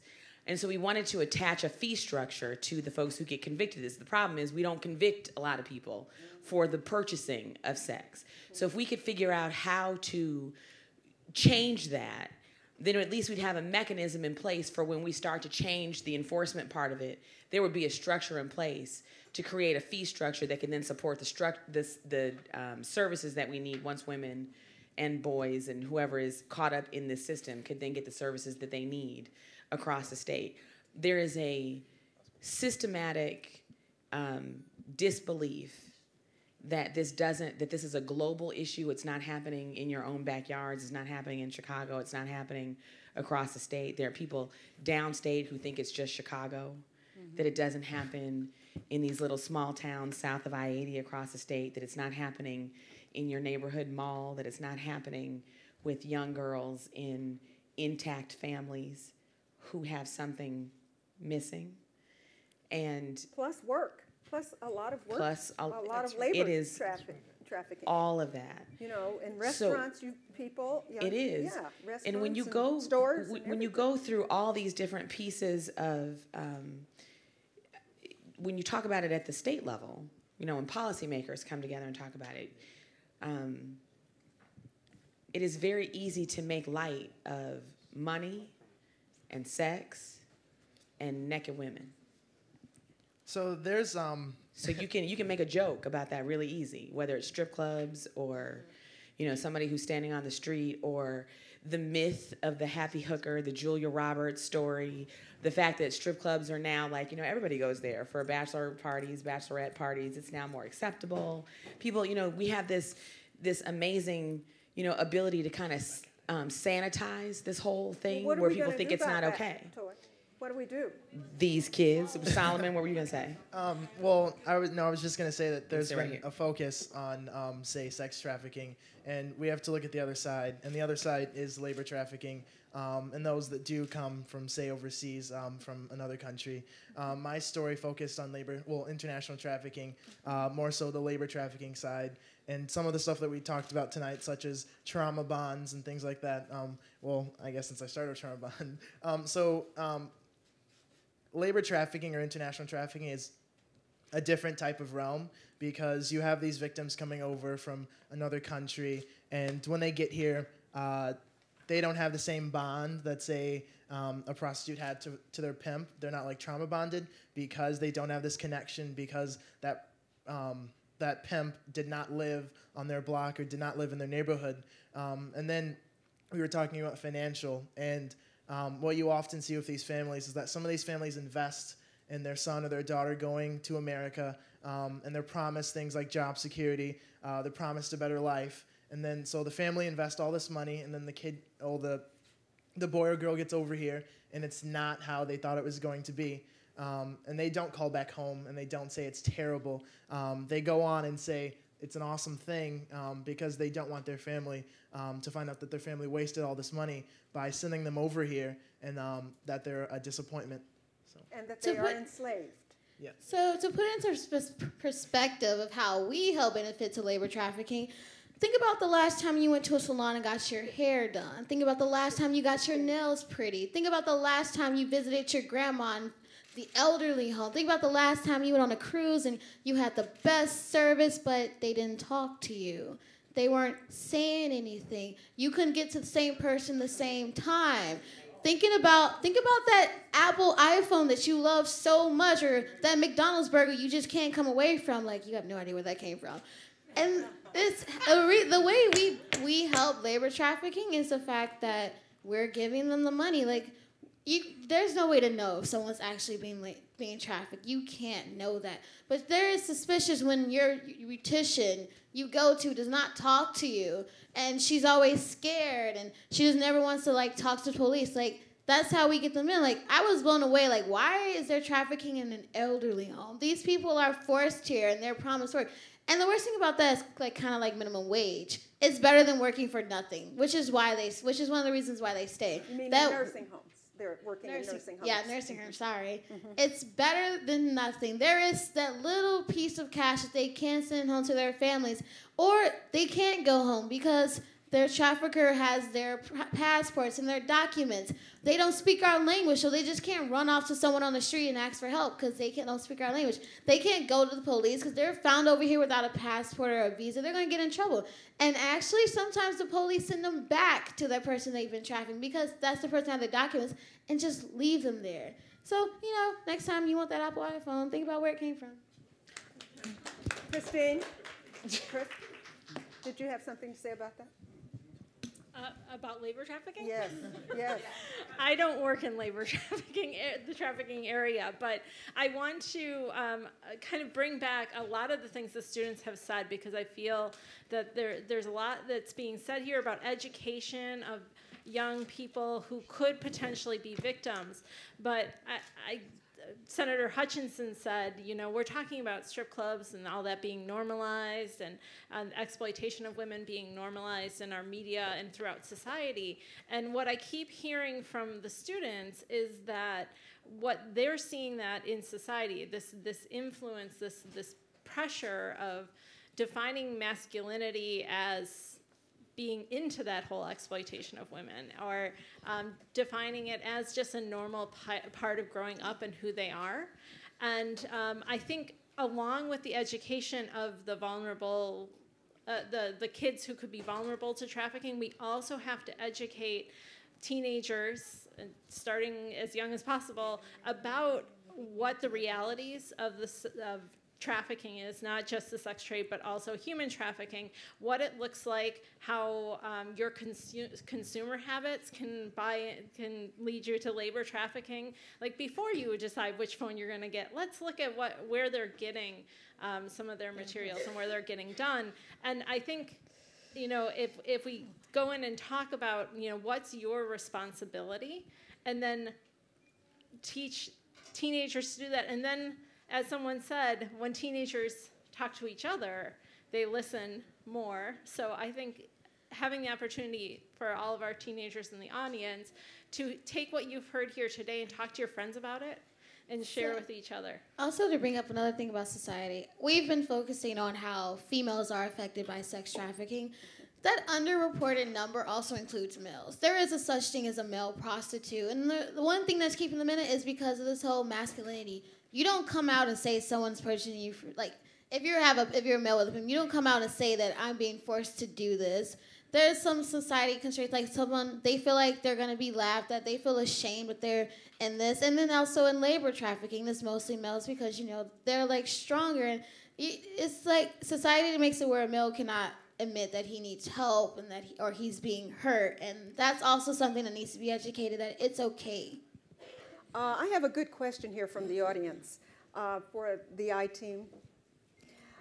They ask, what types of emotional stress did you have to deal with when you were investigating this problem that affects youth in the city that you live in? It was pretty emotional, wasn't it? Yeah, it was mind-boggling because, first of all, you hear about these things because, like we said before, we all think that human trafficking is not in our neighborhood, not in our state, not in our country. We think of like Liam Neeson in Taken or something like that. But knowing that it's here knowing that it can be in your backyard, knowing it can be your neighbor. Or It's you. scary. It's scary. And then now that when I walk home from school and now that it gets darker earlier, I'm more aware and I'm a bit more paranoid about these things because now I'm just like, this can happen to anyone. But then I also feel like I have an advantage because I know. And that's what teenagers, that's what students, and that's what everyone needs to know is that they just need to know about this. They need to know about the danger so they can protect themselves and help protect others. So they're not just going around late at night thinking nothing's gonna happen to me, walking home from McDonald's or something, nothing's gonna happen, I'm fine. No, anything can happen to anyone. And yes, it's scary to know about that, but it's also very empowering because I can protect myself because I know. Good. And that's what I got from. So we were talking in terms of, sorry. So in terms of the trauma, or I guess our feelings during learning about this stuff, I don't really know if any of us were really deeply emotionally affected. I mean, we saw what was happening, and we heard stories like from Brenda. And yes, those stories are, not to say interesting, but those stories are deep stories, and they do make you think. I remember I was in Brenda's van about like 2 weeks ago, and we were on a ride along, and we were riding along, and we were driving, and we passed this one girl, well, I guess a woman, and she was standing on the street, and she was sort of crying, I guess. Well, she had tears, and so we pulled over. She got in the van with us, and she started talking to us. And first, my number one question was, I asked her why she was crying, and she just said that she was crying because the heroin, it was making her sick. And then just to hear about how she got into prostitution or why she continues to do it. And then just the sad story of maybe she doesn't go home that week because she doesn't want her aunt to see the state that she's in. Or she sleeps in someone's car. She sleeps in, I guess, a trap house, they call it. Or she's using her money for drugs, and the food that she eats might be just like a bag of chips that night. And I remember Are you judging her? Are you judging these people as being bad? No. You're not? No. So the people, I don't know. I don't really believe in judging people, I guess. I mean, when I look at that lady, I didn't really see it. I saw someone who was hurting, and I didn't necessarily blame her. I mean, I'm pretty sure there are a ton of factors that went into her deciding to sell herself on the streets. And You think it was her decision? If you do, then we have failed. No, I don't think it's her decision. What I'm saying is, I think there were a ton of factors that went into her ending up on the street. I mean, yes, you could technically say it was a decision. I'm pretty sure she did make the choice to go out there. But up to those steps, there were a ton of instances that made her take that choice because she felt she had no other way to go. So I'd just like to add that what he said was very important. I know it may seem that he's judgmental, but I hear young men who really want to learn. Who's wrestling with it. Who's wrestling with it and trying to learn because we're giving him a different perspective. And he's like, this is what I'm seeing. So I think we need to respect the fact that you're so honest. Thank you. Thank you. So also in the van, there was a girl named Diane, and she's young, and she came up here from the South when her mom moved, and her mom was heavy into drugs, and this girl got her start, I guess, dancing in clubs, and then that's how she met all these men, and that's how she decided to get into it, and into, I guess, selling herself. So, okay, going to that.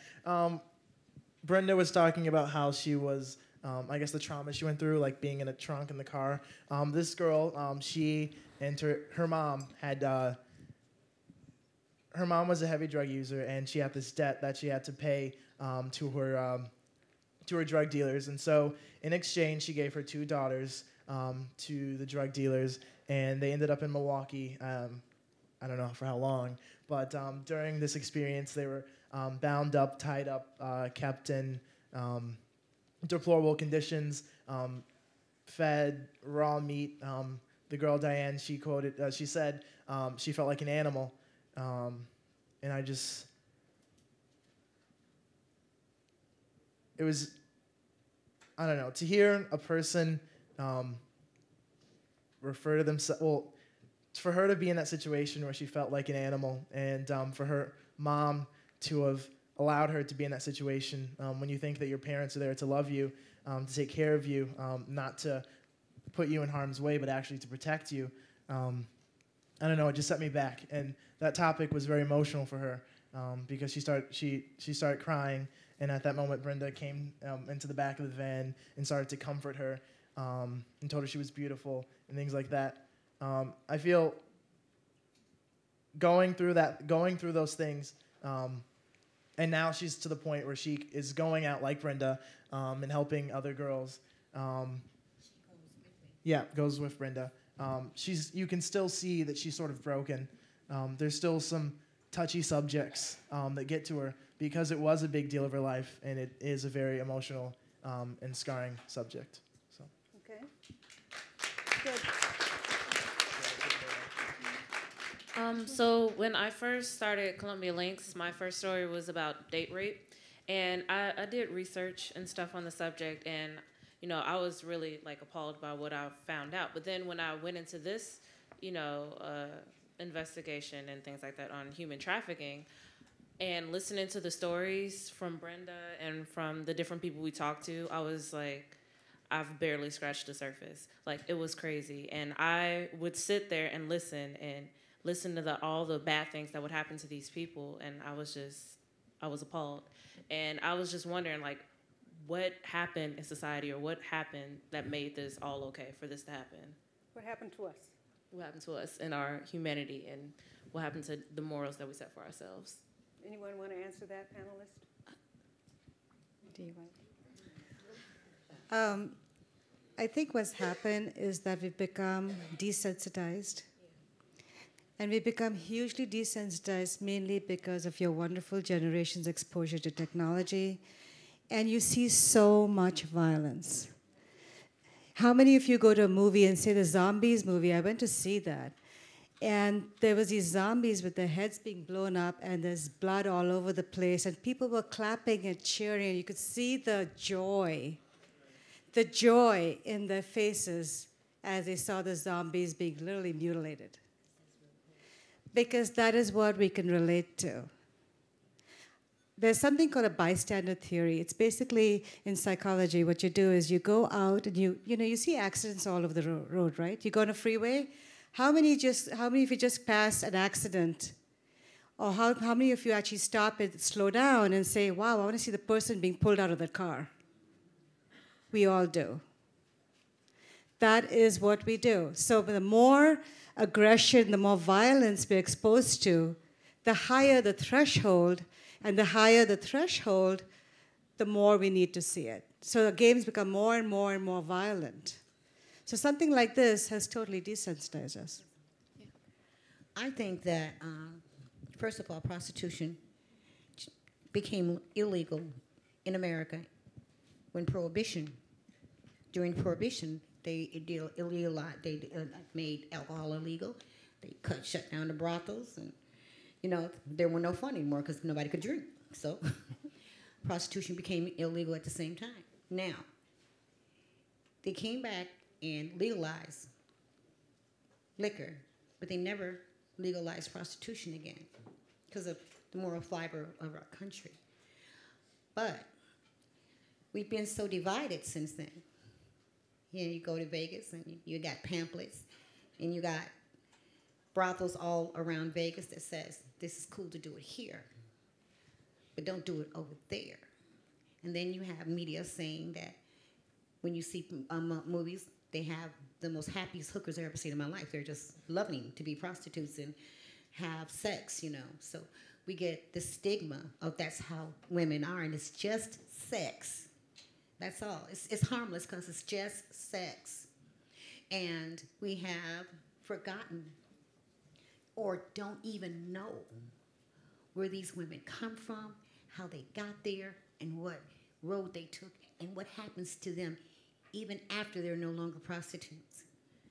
And that was one of the reasons, Renee, I got angry and I started doing this, because nobody saw us die. Nobody heard, nobody knew what happened. Was there a funeral? What happened to our kids when we died? You know, what type of things happen to women in prostitution when they get strangled? And I did a research, and let me say something.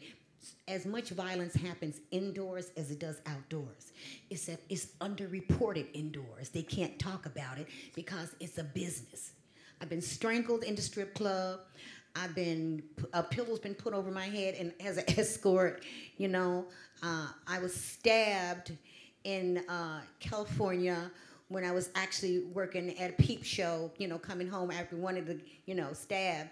And just the lack of knowledge that people have about this issue is what we have here. So that's why it seems we could have a debate all night long, and there would be pros and there would be cons about this. But the thing about it, until you've seen the inside of what this does and what it smells like, you are always going to try to come with a soft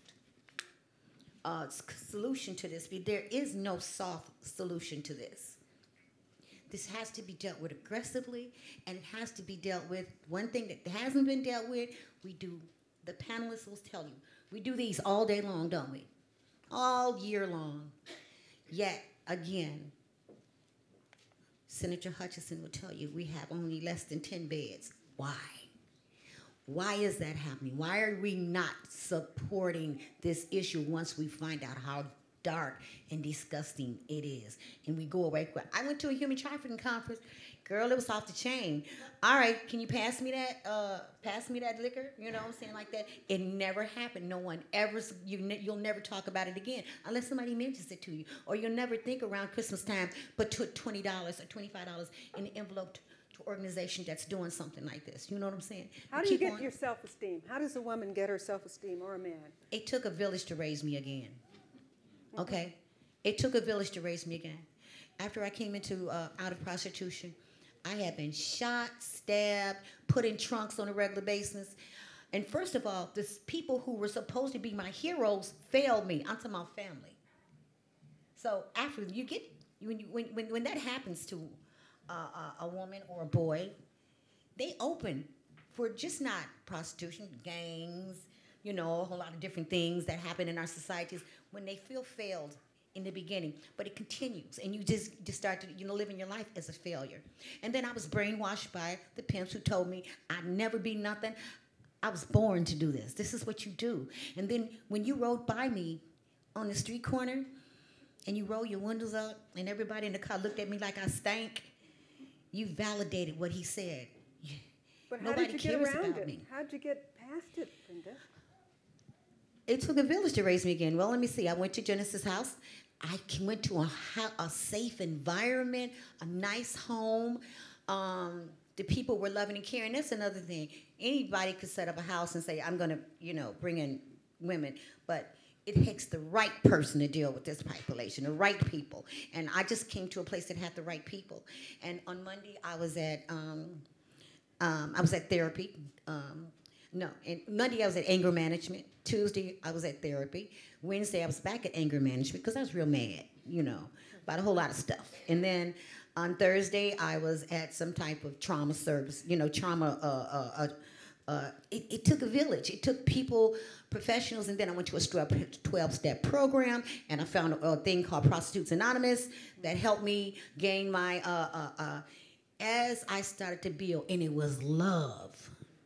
You know, it was people like you who used to come there and volunteer, and I would sit up and I would tell you my story, and you would let me cry, or you would, you know, hug me, and you would bring your little casseroles over there, and you started to talk to me and look at me as I was a person, not as I was that girl that prostitute, you know, and we became to have an understanding, and you gave me something, because see, all my life, all I ever wanted to be was a lady, you know. And after I came in to prostitution. I needed to learn how to be a lady again. It was like women, some of like you, who taught me how to be a lady because I wanted to do that. I used to watch you drive by in your little cars, and I knew that you were going somewhere special and that you had a house, I call it, with the white picket fence. And I used to dream while I was out there, and my pimp wouldn't let me come in because I couldn't get my money straight.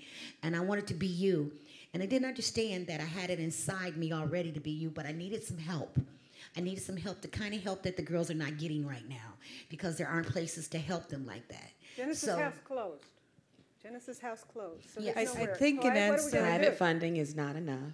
Toy. Private funding is not enough. I Private think an funding is not answer- enough. Private funding is not enough. Private funding is not enough.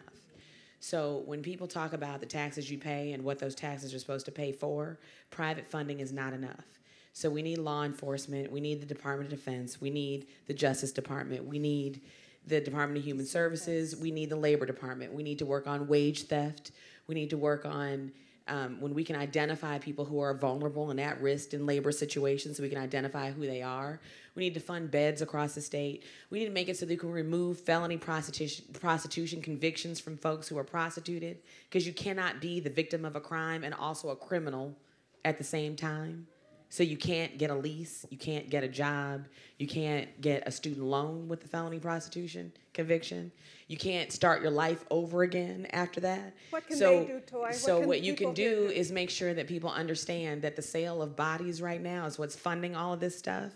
You can contact not only your state legislators, but also your city aldermen about how this is prosecuted in the city, how this is enforced in the city, and across the state, wherever it is you live.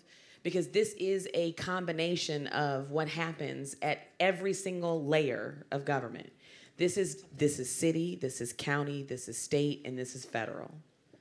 This is every single layer, and this is without the tireless work of advocates on the ground, without people like Brenda who will risk all kinds of stuff to go back in the street and do this, and without training up our kids to tell the stories. And Tony, I hear you. I see you and I hear you. There's only two ways I know to fight what's happening in this. It's through the courthouse and it's through the state house. It's why I went to law school just now and why I'm in the state house just now. It's through the courthouse and it's through the state house. But it's also training up our kids to tell the stories. I'm blown away by y'all for a lot of different reasons, because you're brave enough to tell the stories. It's because the sale of bodies that look like you is what's funding this. And you're brave enough to tell the stories. But it is a combination of state, local, county, and federal. And if you don't leave here with anything else, is that when you get rescued, there's less than 10 beds across this state for them to go. So the question as to where do they go when you find them, when we rescue them, when we try to help them, because once you rescue them, that woman needs career counseling. She needs job training. She needs counseling. If she has kids, those kids need counseling. Those kids have then seen violence. Those kids that have now seen violence at early ages are now 5 to 10 times more likely to repeat that, because they've now seen that at early ages. This is a cycle that continues to perpetuate itself on a whole lot of different levels. So none of us can do it alone. None of this can be siloed. And none of this will be able to be stopped if we don't tell the stories. This ain't global. This is local. This is right where you are. Give him my Commissioner Steele. Commissioner Robert Steele, you Thank you. Hello, everyone. I'm Robert Steele, one of the county commissioners, and I'm so delighted to be here to listen to this young group of, I just don't know exactly what to say about you guys. You are awesome. Aren't they awesome? Awesome. Sheriff Dodd has been doing a fantastic job in his work to make sure that we keep this key to our government and what we're doing to reduce human trafficking. But I want you to, from my thoughts, think about human trafficking in a whole different kind of way. I've learned it from a different kind of way, Brenda. When I go to all-star games, I used to run to basketball games and to football, Super Bowl. And y'all don't know, there are groups of women who show up there to work in a different kind of way. You go to what's going on this weekend, the Soul Train Awards, and there are a group of women who show up to work. Somebody sent them there. And so you don't see a pimp in a suit. No. You know, there are different kind of folks who send these folks out to do this kind of work. And so that's what's really behind the scenes. This is all about money. A lot of money. Economic. And so some folks have created this economic, but it's folks like myself and the senator who are trying to do these things behind the scenes and talking directly with you, partnering with these folks up on the stage to make sure the voice don't die in this room and not when you leave this room. It's up to us to go back and create more legislation and find more resources, but we can't tax ourselves out of this. We won't be able to do that. I can't tax you enough to make enough money to make this go away. It just won't happen that way. But again, to Brenda's point, 10 beds across a state like this, and a county as big. We're the second largest county in the country, right here called Cook County. And the second major city for prostitution. Absolutely. And trafficking. And so it's work, folks. And I'm glad so many young people are here to hear this today, to be the voice. Hey, Richard, my brother's still back there. But it's such a wonderful opportunity for me to be a part of this because, guys, y'all have given me some homework to do. Yeah, and I just want to add, emphasis on this. This shouldn't just stay, what we're talking about shouldn't just stay in this room. Absolutely. You guys, for being here, it's not homework, but it's something for you guys to think about and for something for you guys to do. We don't want to just sit here and talk and just want you guys to think. We want you to feel it and we want you to do something about it. This is not just someone else's problem. This is all your problem too. Not just ours, not just the people in the law department, every single one of you guys. Well, what's been talked about a lot is partnerships and things like that.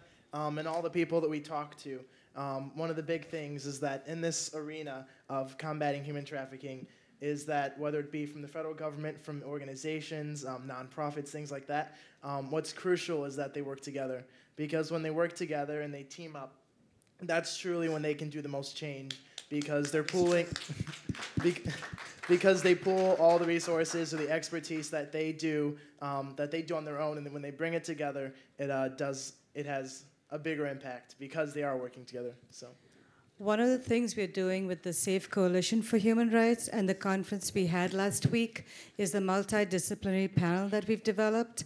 So all of you are welcome. We are using Chicago as ground zero for ending human trafficking of our children especially. And you're all welcome to join. This is a grassroots movement. This is something we all have a responsibility towards. So I welcome you all to join the membership. Al Kroc was there, Brenda was there, and we were represented by the FBI, the Homeland Security, the DCFS. So DCFS is now going back to the drawing board and seeing how they can stop this with the children there. So we're all formed a group, and you're please welcome to our group. I'd like you to join the membership, and all of you just contact me or some of my staff later on. Thank you. And I'd like to close the night out with just saying my organization, the Dreamcatcher Foundation, which was founded in 2007. We open our arms to young volunteers. We open our arms to you young, that's how I keep going. I keep going because of young people in my organization, young people, that I service, but usually the young volunteers, they keep me, they keep me jazzed up. So the Dreamcatcher Foundation is very open to any type of help that you would like to give us because we need that energy and we need all of that to help the young ladies that we service. So I'm just really glad that myself I'm proactive in what I do. See, because I hit the ground. I don't sit in the chair and talk about this. I ain't typing. I'm out there where the real victims are, and it's hard. The night that I was out with him. I made it a very early night because we had him. We had him in the car. I didn't want to see nothing real, because we was over there on Madison Street by Bricks. You know what I'm saying? All the pimps hang out and everything, and you so were a little worried, were you? Right. So like 15 minutes when we left, 4 people were shot right there where we were parked. Yeah. I mean that's normal for me. But I was so glad we left before he might have had a panic attack. You know what I mean? But he was just that was very brave of him to go out with me that night, and I loved his company. But to any of you young people who want to really get involved with this. So you older people, I don't care, because it takes a lot of people to do this. We gotta vote for the right people that are going to go after this. You know, thank you, Toy Hutchinson, Senator Toy Hutchinson, because you've been doing this for a long time. I don't know why we ain't met before now, but And Commissioner Steele. this is a large deal. Make it so happen. please don't think of it. And you know, and you young men, I know you've heard this, and we did a research about Johns, you know, about young men who buy sex, and they start about college age. But actually, being a survivor, I know they start much younger because their dads bring them, their uncles bring them, you know, to get into this entitlement of manhood. You know, I've had guys who drove up with their baby in the back seat of the car as if this was just nothing, you know. So think real hard. $31 billion industry. Right. So think real hard 31 before you let billion. somebody take you to a strip club or take you, you know, somewhere where you're actually degrading a woman and exploiting her yourself. So be very careful yourselves. Thank you so much. Thank you, thank you, thank you. Thank you, I-Team. Thank you. All right, one more. Just one more thing, one guys. more thing. What we talked about, like Kayla said, is barely scratched the surface. There's many more perspectives of everything we just said. So in the back of the white paper that they're gonna hand out, there is a solutions page that you guys can go to, and you can do something about it, and you can learn and educate yourself about all the things we just talked about and more, because there is more. Thank you. Go ahead. Commissioner Steele, you said we can't tax our way out of this. I agree with that. I just wanted to say we have things like Breast Cancer Awareness Month and all other disease stuff like that. Why can't we have Human Trafficking Awareness Month where we have proceeds go to it, stuff like that? It's January, when proclaimed by the White House. We need So to make, maybe you guys need we to need go to make it a bigger DC. thing. Yeah, you think you need to go to the White House. And I know for like a lot of people out there, I know when I found out about this information, I was paranoid. I didn't know exactly what I could do. And I think I ran into an incident on the bus where this lady, she was in pain. She was really in pain. She was dressed very suggestively. I'm not trying to point any fingers. It was very questionable. And I thought that's what she was in.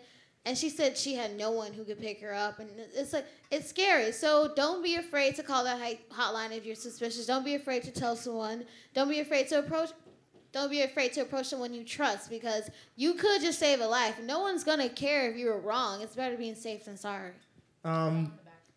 Just a last point. So thank you to all of you guys for being here. I think that what we've come across in our findings is that knowledge is very important.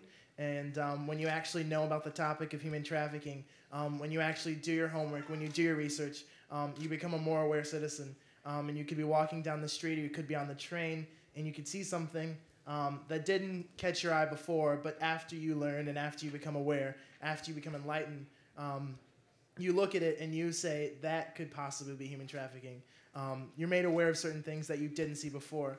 And I think that with you guys being here and with you guys getting the information from us and the great panelists, you can go ahead and you can go forward and you can move change to other people. Because with you being here in this room, hopefully it doesn't die in this room. Hopefully you go and talk about your experience here, and you go on to talk about a bigger movement, and just things like that. Because if you look at resources, there aren't a lot of resources, and then there are some resources that are out there that are underutilized, and that's because of knowledge.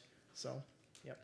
And like they said, please don't be afraid to be proactive, but also if you see something going down, please don't insert yourself in that situation, because your safety is very important to us and everyone, and yourself, hopefully. So please don't insert yourself in the situation. Just call, a hotline or contact like the Polaris Project or something like that, because we don't want you guys getting hurt. 911. Or 911, because that's important. Yeah, you know what? Just call hotlines and people that can help you with this problem. Just don't do it yourself. Okay. Wait. Yes, you can. Yeah, everybody else says something, so I had to have one. Everybody else pretty much covered like everything we had to say. But just to reiterate, we just have to really watch out for this stuff, because this is really important. This is a really important topic, and like we've been talking about the entire night, not everybody knows about it. And the only way to really stop this problem, like Brenda was saying, like it takes a village. Not only raising the girls right, but we have to raise our guys right to make sure that they know that buying sex isn't right, and it's never gonna be right, and that we have to respect our women, and that's how we gotta raise them. So, yeah, that's pretty much it. Okay, thank you so much. Thank you, panelists. You were fabulous, fabulous. Young people, amazing, amazing. Thank you so much. You were brilliant. Audience, thank you.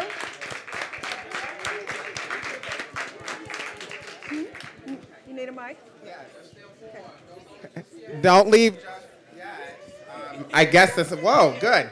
Okay, so before you guys leave, if you could just sit for a little bit, there are some housekeeping things I'd like to go through very quickly, and also if the panelists could please stay on the stage, okay, for a media op in a little bit.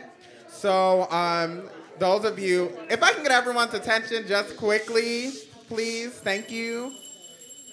Yes, the Salvation Army bell always gets people's attention. First, I would like to thank everyone for being here.